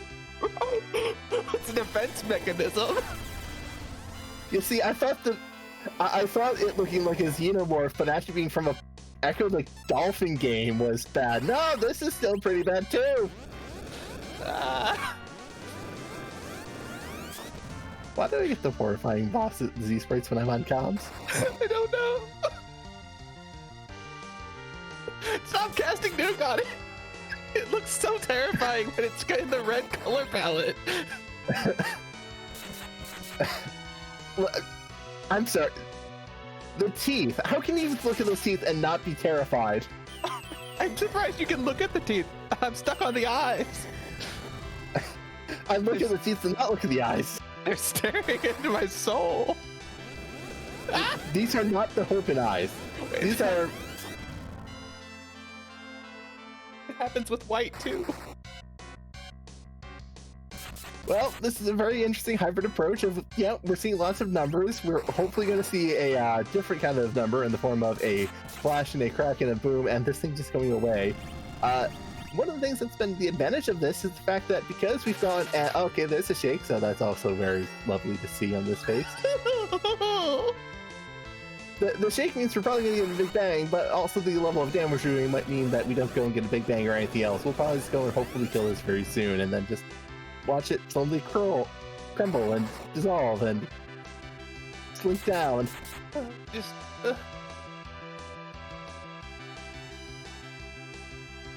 But for all the days that people have lamented the moon is haunted, it's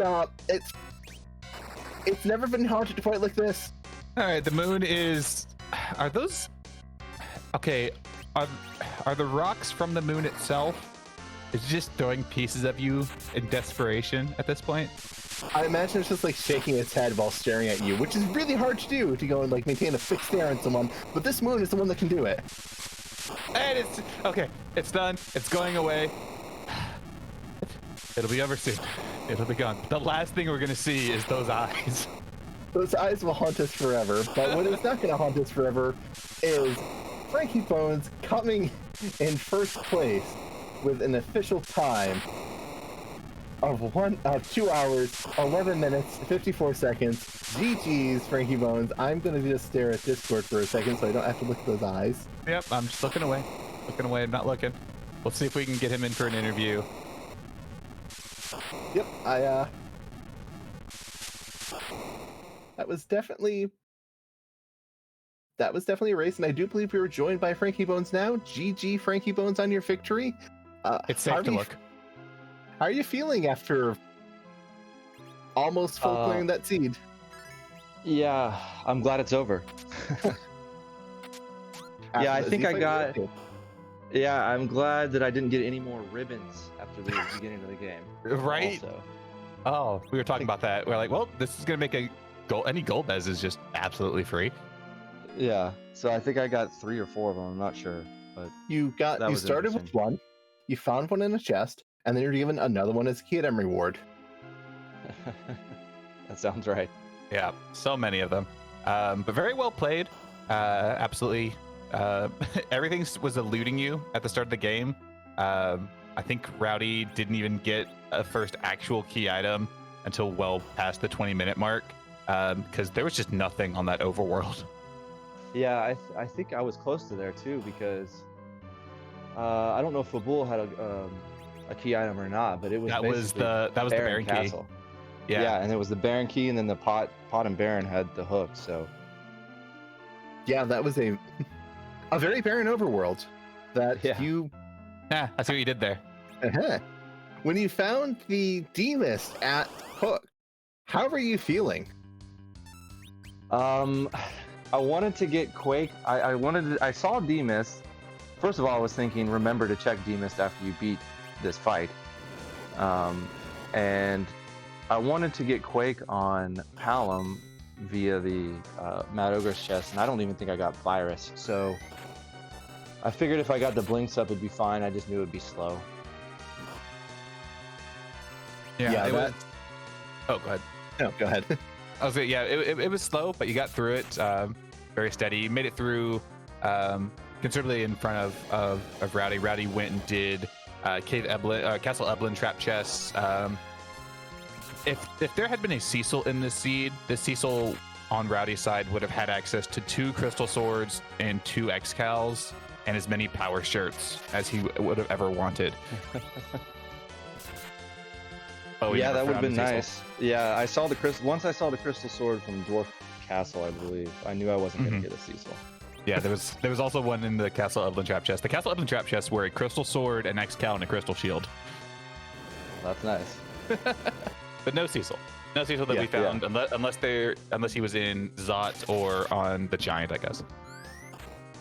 Yeah, he could have been on the Giant, but I was not going there. No, not at all. So speaking of the Giant, kind of tangentially, there at the end, you come back down, you get the Earth Crystal from Sheila 2. You've just gotten the Adamant from the Sylph Cave. Why Feymarch? Because... I knew... I'm sorry, go ahead, keep going. I was going to say, because from where I was sitting, the odds are that...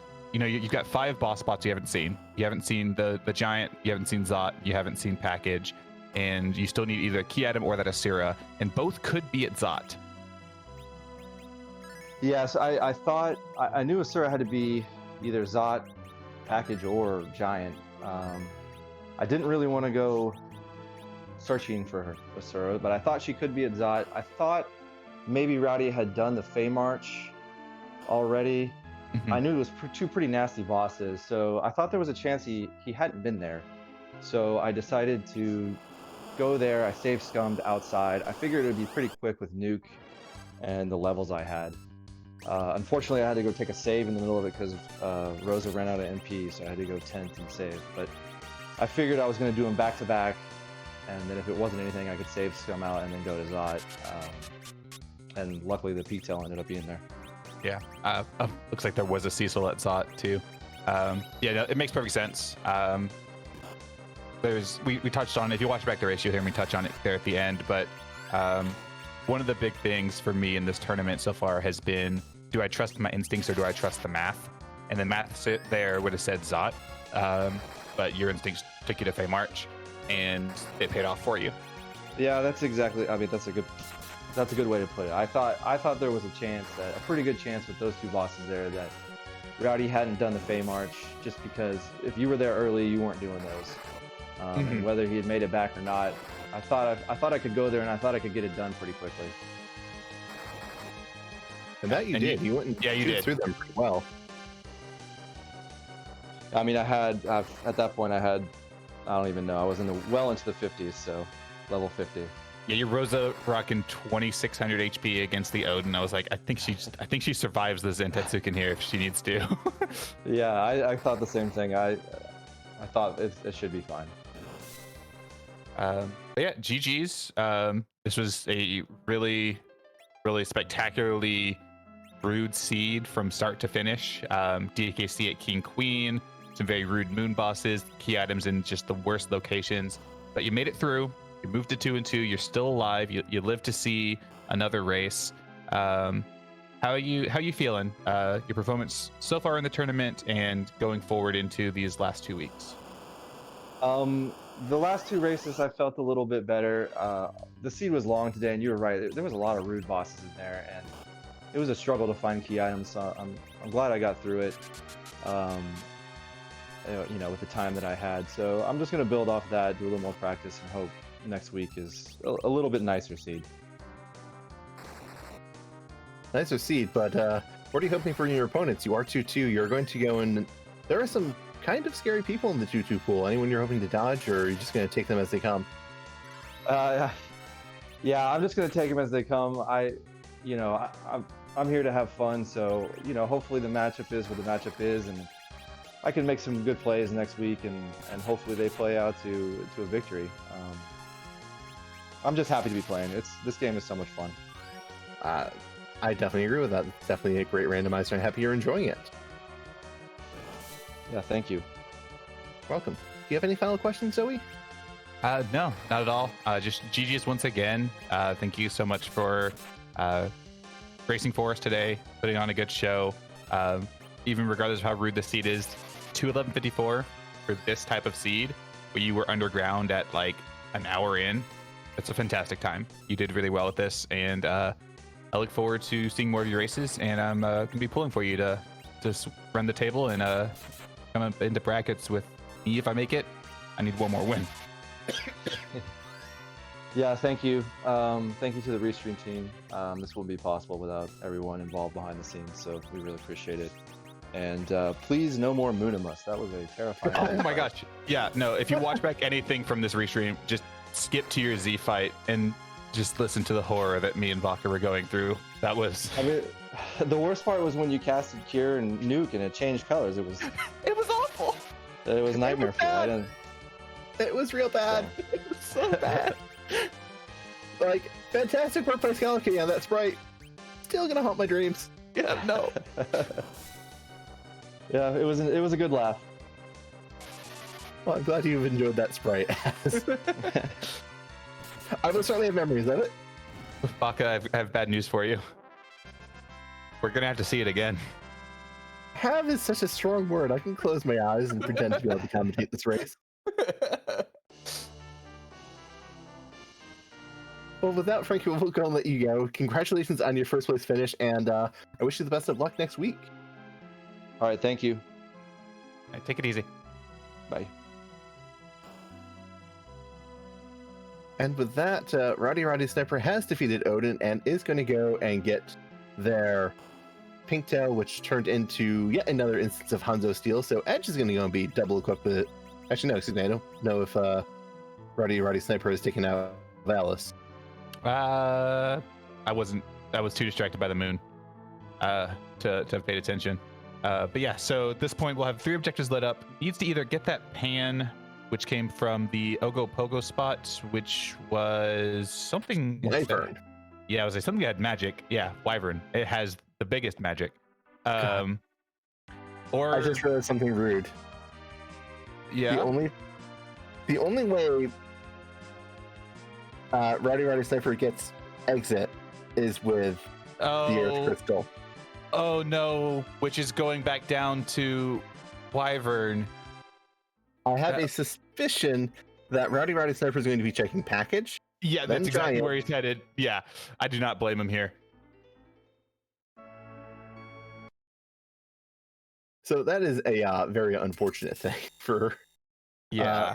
Rowdy, because we definitely know that there is one objective behind that in the form of the adamant. They might be able to confirm that this is a second.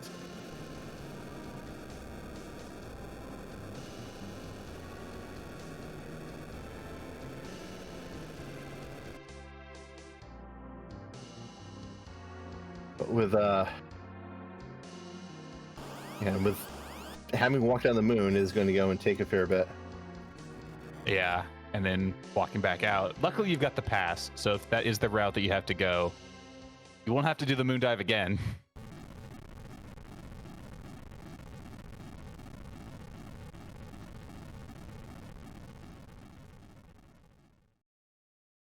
While we are watching this cutscene where Titan, and the only instance this ever happens in the game, because I've cast Titan, thousands of times, and that's never happened before.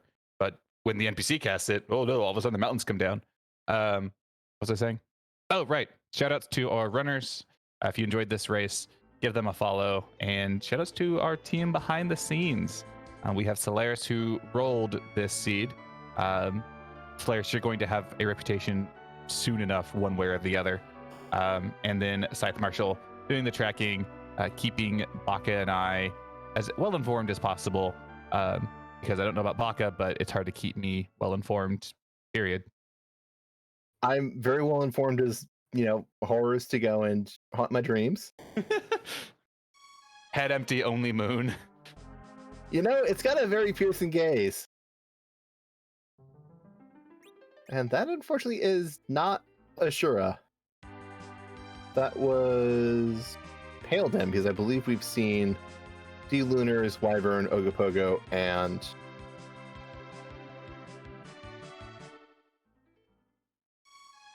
I almost said Wyvern twice. Plague. Have you ever seen Paledem? I believe that was Paledem. Oh, I completely... I was looking away. The screen is still haunting me. We only need to save that for the Zeromus fight.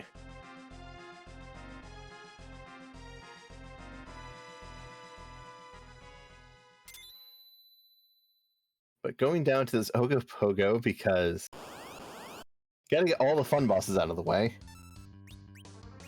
As they don't know that the Earth Crystal is on the moon behind the Wyvern at the Ogopogo altar. Mm-hmm. And we don't know if Ashura is in Zot or if Ashura is in Giant. Yep. And RowdyRoddySniper did not like that start at all. Yeah, I don't think Rowdy knew that was Ogopogo. I don't know if he had face checked it. So that is fair. Did not go in fully healed. That is very fair. Just need to go and burn some healing and resting up. Their anchor, unfortunately, seems to be pretty high level. So that Rydia might not go and be making the rest of the team relative agility 1. Yeah, if this character here was anybody but Edge, I would say there's an argument to take him just so you've got an anchor. Yep. It's just Paladin and Cecil, I would say take and give him a dwarf axe to have an 8 agility anchor and just let him stay napping. So at this point, we know that this Ogopogo is not going to lead to anything of value. I think at this point it has to be exactly the Sand Ruby, which could get you an objective, I suppose. Yeah, it's either the Sand Ruby or another bust. Or a bust, yeah. The Sand Ruby could be behind Zot. Yep. So after this, Rowdy's options are go to the moon or go to the Giant. Yep. We know moon is going to be one form of required. There's a 50-50 chance that Giant is going to have that Asura. Yes. You could also, there's also the third option of, let me go look at Maga Sisters and find the Asura that's been here the entire time. Yep, that is also an entirely fair option. That is something that maybe Rowdy goes and chooses to check, because that moon was rude. Might go and think that frankiebones was able to go and cheat some by just skipping some stuff and not go and do it at all. Ugh. Ogopogo proving to be why I really don't enjoy dealing with them on hook routes. Blaze counter going and doing 25% of your character's max HP is ice damage. And then just punching everyone really quickly and goodbye. Not a fun fight to deal with.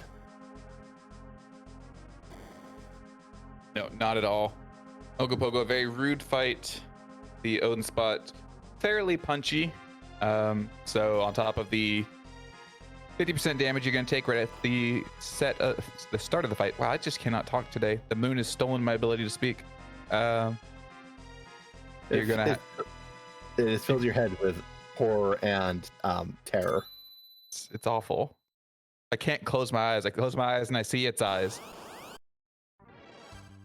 It is an odd form of lunacy, I think. Just gonna. I wonder if my mic can pick this up.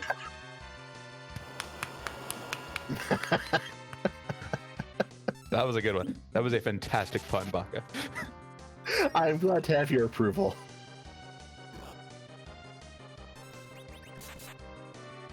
And RowdyRoddySniper has unfortunately had. When you go to the moon and see a character you might want and say, yes, I'm going to go take them, it's very easy to forget about your exit casters when you have a white mage. Mm-hmm. And that white mage is Rosa, who can't cast exit until you go and do a specific event. Yeah, it is just such a thing that we always remember. Yes, Rosa is better in every circumstance compared to Porum, except this exact circumstance. It also hurts when you go and realize you never bought the exit items, because on these flag sets, who goes to shopping? I mean, I check item shops and I check weapon shop or armor shops. So I'm looking for cursed rings and I'm looking for my my staple items. And if I happen to find exits, all the better. But I wouldn't have bought any because I would have had a Tella. So, yep. Oh, hey, there's the Dragon God we were talking about earlier. So Sand Ruby is exactly at Zot. Yep. And so, is Rowdy going to go towards the giant or back to the moon? They are going to find their hovercraft and buy something from that Evelyn cave, I'm guessing. Yep. And answer a question from chat, or not answer a question, but to go and see account. Oh, RowdyRoddySniper hasn't gone and turned in their pink down, so they get their Hanzo seal now. Oh, that makes sense. Yes.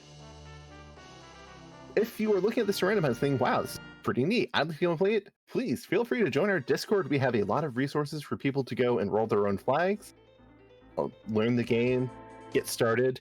There are a lot of different flags to go and play. These are just a small sample of the flags there are to go and use. We have honestly a staggering number of options for going and playing this randomizer.